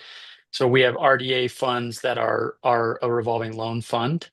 But we could help workshop with you how that looks. It has to be subordinate to obviously all of our primary other primary debt and different things. But Salt Lake City also waives just gives us a blanket waiver with our LURA. So when we have this land use restriction, when you meet the affordability requirements, they give a blanket waiver of all impact fees, which on a project in Salt Lake, that's like $700,000. So they've kind of put their money where their mouth is. And honestly, Salt Lake's the only city that has we've seen our affordable housing rents have even gone down because market rents are now at what the affordable rents are supposed to be at. So then we have to reduce our affordable rents even further down. So we're more like 50% AMI. Just as an example of I guess to kind of give you a vote of confidence that you're on the right track with what you're trying to do. I think it does help close kind of ultimately all these projects have kind of this final gap that has to get closed between what can pencil just with the tax credits. And right now, under today's construction costs, that's pretty hard to do. There's just a gap that remains. And so every little bit counts, whether it be kind of it'd be called the soft second or third loan or as a grant. Obviously, grants are easier for us to work with, but I totally support the idea of creating something that can be used over and over again, because obviously not one project's going to solve a long-term issue. So we'd be happy to work with you over the month to give any other feedback we could as you kind of look at the policy. But I think I mostly just wanted to give you a vote of confidence that you're on the right track, and it's a super needed resource that will help all these projects to get across the finish line.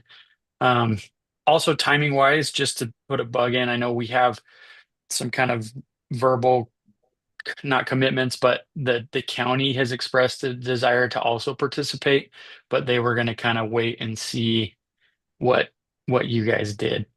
So And that's part of, you mean, Jake, sorry to interrupt you, but you yeah, mean ground water and sewer, right? Because both the I county think, and groundwater sewer. yeah, well, I don't know that we have a commitment from Grand Water and Sewer, but well, we don't have a commitment from either. We've had discussions and they kind of wanted to see what you guys did and then would come to the table at that point. So I think again, not to add pressure, I understand you guys have to get through your process and I support the policy as well so that other developers can hopefully use the resource in the future. So Yeah, we can lead out on this. That's okay. Yeah. So, and we'd love to have you. I mean, our goal is we were trying to push for before Thanksgiving, but regrettably, Fannie Mae takes, or Freddie Mac is who we're doing the loan through, and it takes a little bit longer than we hoped. So, I think we're projected to get to closing first or second week in December. And then depending on the holiday, we'd hopefully break ground in December, but probably do a groundbreaking event and have all those who participated with us out probably like the beginning of January would be the goal. So long story short, I think if we could come back before you with a policy and be a part of helping you write that, we'd love to do that. And next month would still, I think, still get us there. Great. Go ahead, Michael. So yeah, we have one meeting in November, and I think it's the 13th or the 12th. The 12th, because Veterans Day is the 11th. Okay, so we have one meeting on the 12th. I just want to put it out there that it may, I mean, this is a big topic to digest and a lot of commitment here that we might be going over into December into this. It's possible. But we do have one meeting in December, and it's the first part of December too, I think. The 9th of The September. 9th of December. And like I said, we could also do special meeting if we needed to. But I think the commitment here, Jake, is that because affordable housing is a priority in this community, we're going to prioritize this and get it moving forward. I just don't want to establish any. Yeah, no, I get it. Okay. We appreciate any effort on our behalf. Anything else, Luke? No, I mean, I really appreciate your input in that and just kind of like the honesty and frankness of it. Because I mean, in a lot of ways, like this does check like every single checkbox. Like I don't foresee any sort of policy we create that like this project isn't going to fulfill. Right. And so I think like that's like the little bit of heartburn that I initially had when it was presented to me, where that like, yeah, this is the thing that we've been like screaming and begging for years, and here it is like right at our footsteps. But it's kind of the whole like we need to not lead with our heart quite as much, like have heart still involved in the process, but kind of have that wise mind like that. So no, really appreciate everything. And I'm excited that everybody seems to be really gung-ho about kind of getting the wheels turning as fast as we can on this. And it shows also that we're a partner, you know, with these guys, that we're dedicated, we want this type of housing. So we can't delay it for a long time. Yeah. Right. Anybody else? One other specific question for Jake. I think you told me this before. Can you remind us how many, just the AMI range that is with this project? I know it averages 60%, can go up to 80%. So we only go up to 70. So the highest rent we have is at 70% AMI, and then the lowest is at 40. Okay, thank you. And there's only the majority of them are at that 60% level, and then there's a handful of the higher and a handful of the lower. Great, thank you. Anything else?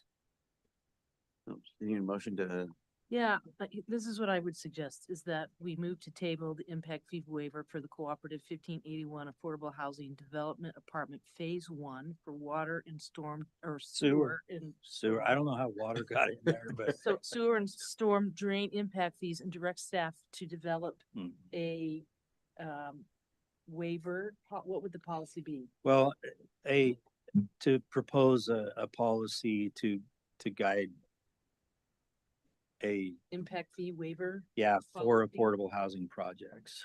using Wahoo funds? Yeah. You got that? Do I have no? So moved. Is that what you're supposed to say? So moved? Yeah, but we should probably say it again to get it on the record. So I would propose to you a policy addressing how to leverage housing funds for the development of affordable housing through partnerships within the city of Moab. I think that touches on all points. Word however you want, but it would be a policy furthering development of affordable housing, working with partners and using the affordable housing or the housing fund, which is the Wahoo. Who's got this? I can try. Caitlin, you can do it. Sure. I motion to table and direct staff to create a policy addressing how the city leverages its housing fund to support development partnerships to create affordable housing in the Moab City community. That's, Ooh, How's that? that's very good. Yeah. I want to second that. All right. So we got a motion by Caitlin and a second by Jason. Any further discussion, Caitlin? I have lots of things I'll send you. Yeah. Yeah, that'd be great. Thank you. Jason? No, thanks for your understanding, Jake. Yeah, Jake, thanks. Anybody else? All those in favor of the motion to table, say aye. Aye. Any opposed? Motion passes 5-0. Very good. All right, Michael, get to work. Okay. See you later. I dismissed. Thanks, Jake. Thank you. We look forward to working with you. Yep. All right.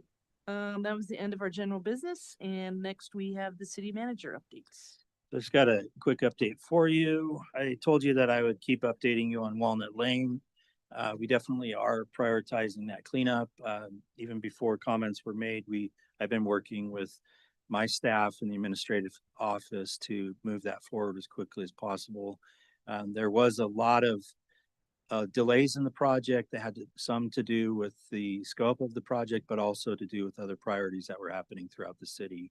And I do want to thank our public works staff for all the work that they've done on this, and recognize that they've done a lot of work at this project and saved us a lot of money with all the work that they've done so far.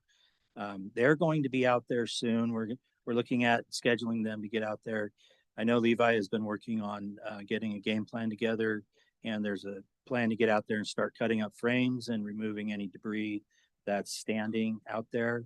And then we are also looking at, there are 2 trailers that can still be demolished by our crews, and then the remaining trailers will have to be demolished by people who are certified to remove asbestos. So we are continuing to move on that, and I'll continue to update on that and get that property cleaned up and cleared.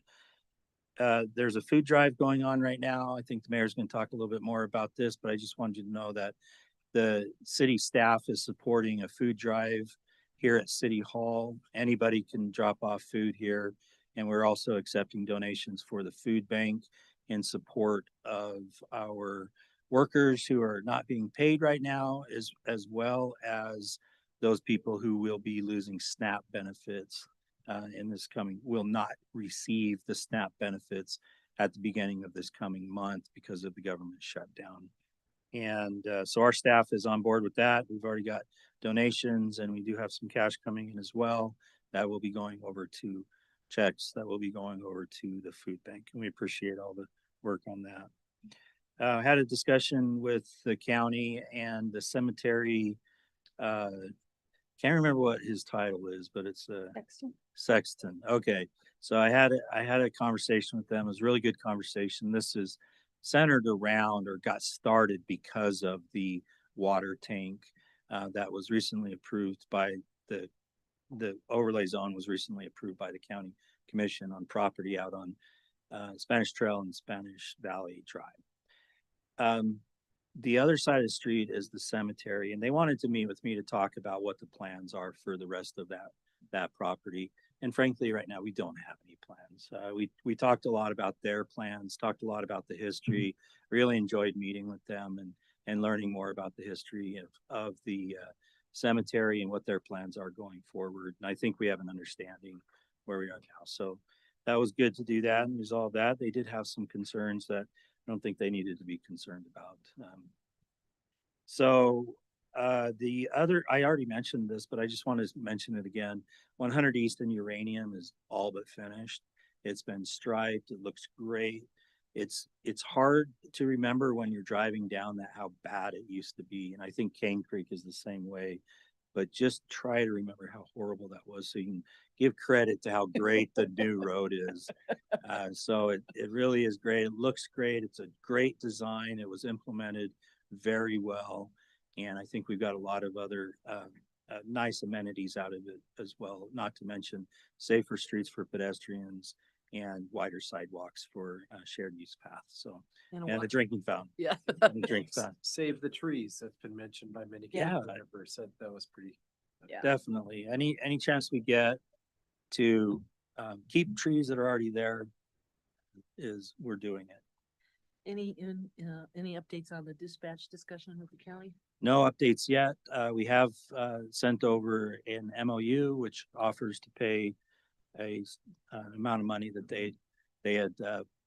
Anyways, there's an MOU out there that offers a certain amount of money to the dispatch and provides a path towards an ILA, which will resolve any owed funds and payment going forward. No, I haven't heard anything back yet. All right, thanks, Michael. We'll move on to council reports, and we'll start with you, Colin. Okay. On the 15th, I had a solid waste meeting. The most notable thing that came out is that solid waste is partnering with the Moab Solutions, and they have established satellite recycling drop-offs in surrounding communities, Green River, Blanding, and they're working with other communities. The idea is that we'll be able to generate more source separated recycling to then come through our recycling and be able to find markets that are more financially beneficial. And this is all,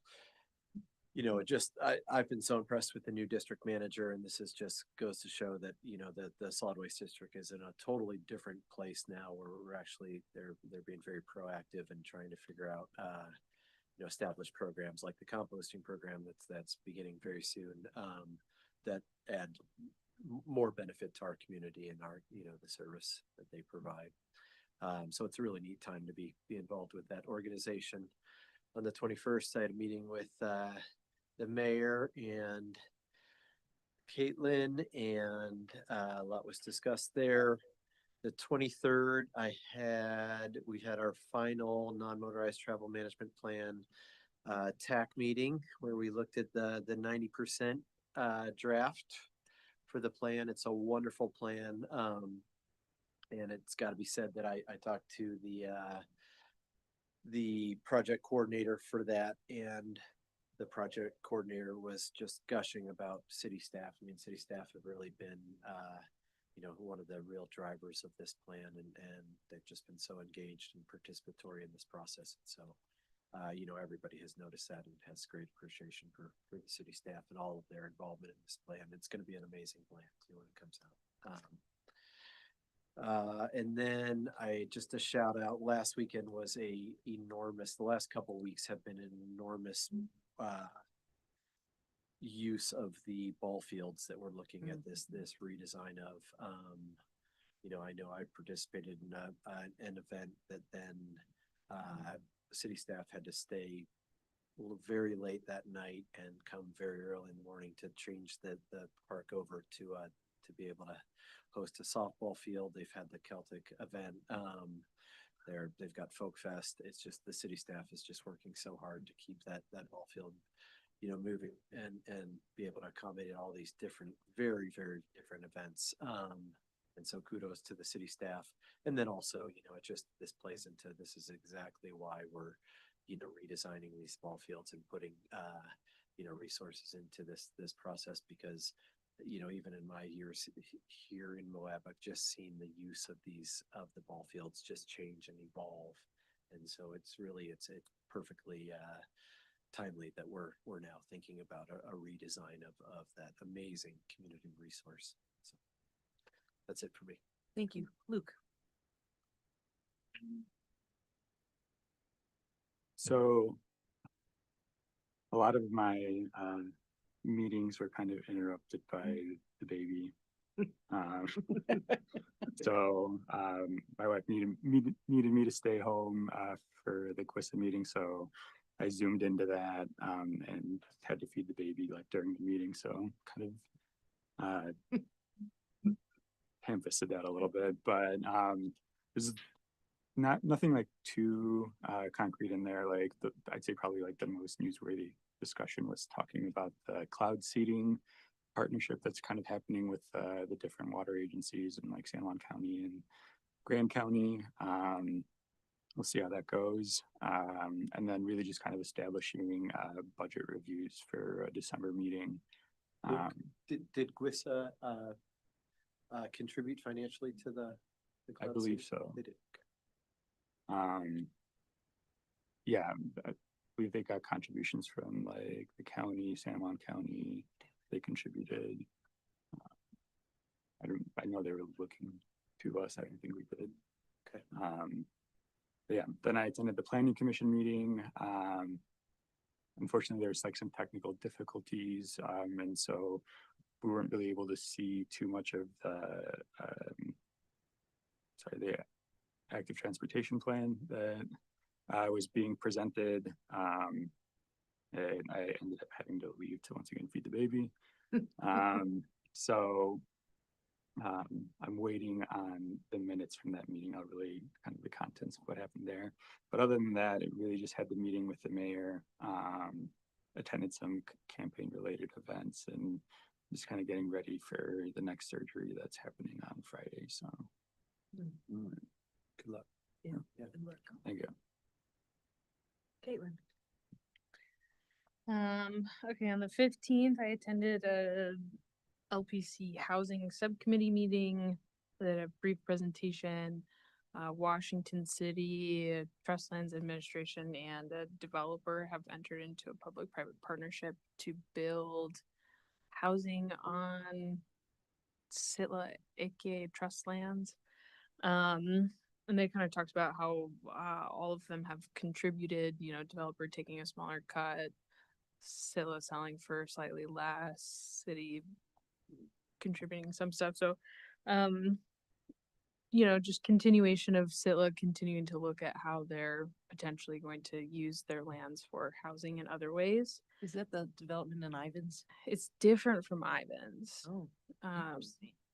Yeah, this one is I mean, I don't know the geography well enough to know if like the resort is here and Ivans is here and Washington City is like here, or I don't know if they're related to the same project or not, but yeah, kind of different from Ivans, which I was surprised.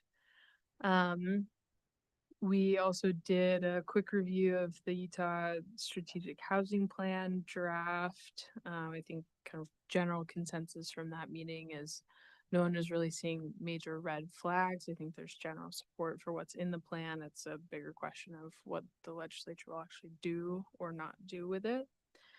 They've been working on some minor amendments to annexation plan code or legislation. Looks like it's mostly focused on distinguishing what a plan amendment is versus adopting a new annexation plan. Didn't see anything particularly of note for us, but that's been in conversation, and they're continuing to look at amendments to the state's moderate income housing plan requirements, looking at making it more of like a kind of almost like a checkbox system. But there has been increased conversation with if the housing plan creates new housing fund sources from the state, that it might be a requirement that you have to have a housing plan and you have to be in compliance with that, which we're not required to do that, but it would mean that we would have to formally start reporting on that to access those funds. So who knows? Similar but different, on the 20th, I attended a general LPC meeting. There was a long discussion on property tax amendments. There was an audit presented during interim, which I think was partially related, but there was a lot of conversation about truth in taxation process, whether the state wants to consider even looking at more of an inflation-based property tax system versus truth in taxation. But even within this, I guess there were 35 municipalities that didn't get their tax increases certified last year because they missed one checkpoint or another.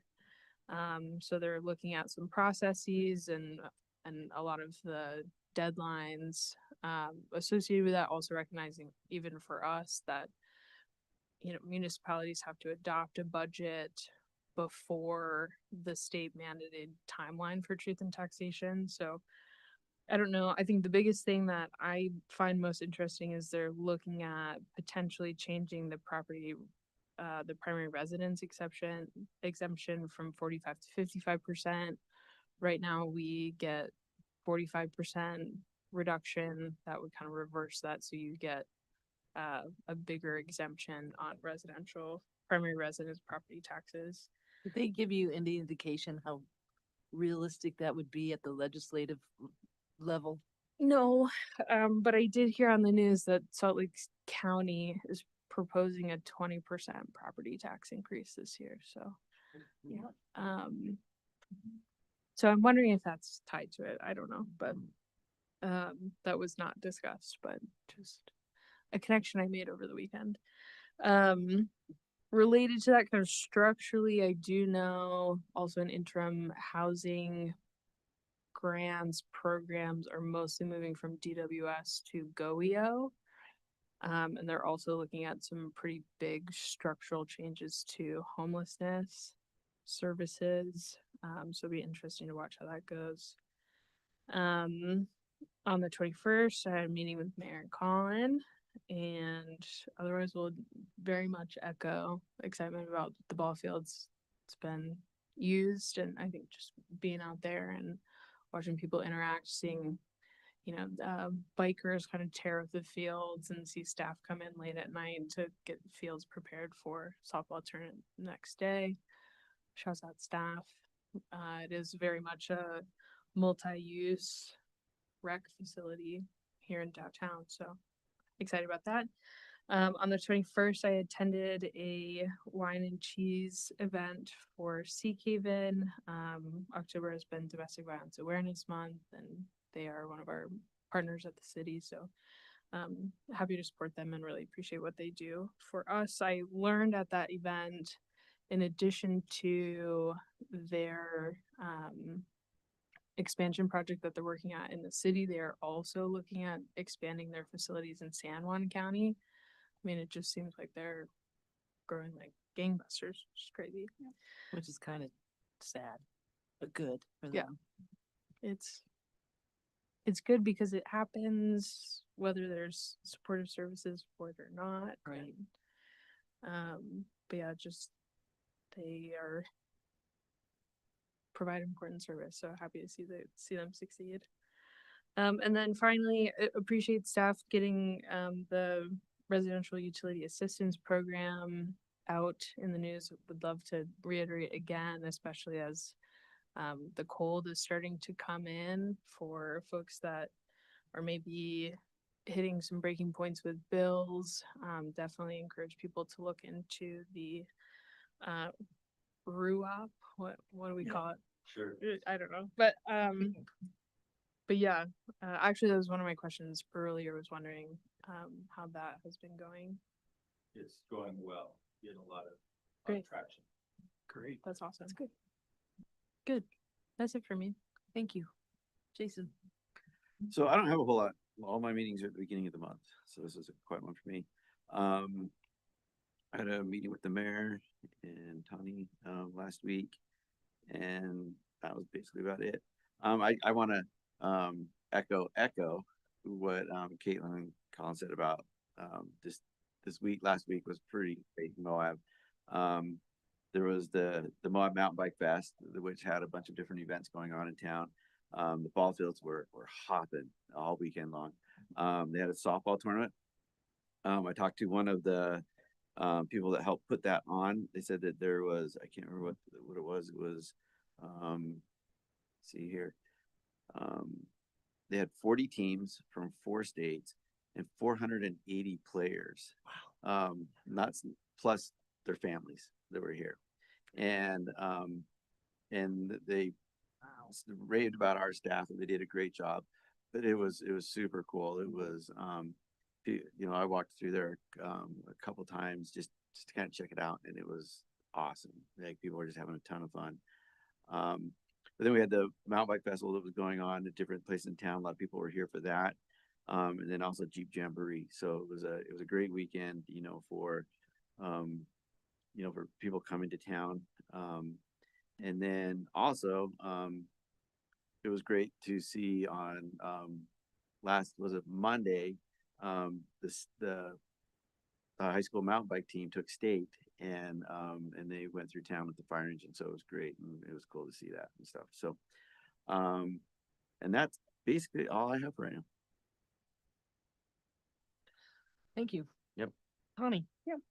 I don't have a lot either because my meetings are kind of discombobulated right now. I did meet with the mayor and Jason last Friday.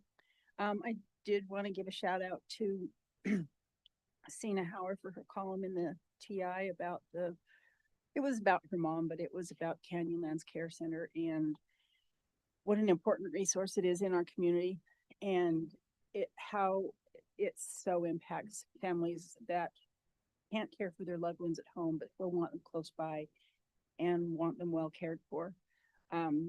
Just on a personal note, Norm's mother was in a facility that she was not well cared for, and very unethical staff, and it took Norm and I 2 years and $25,000 in legal bills to get her here. So, not everybody has a staff like the care center does. And I'm just really glad that we have that resource in our community. Thank you.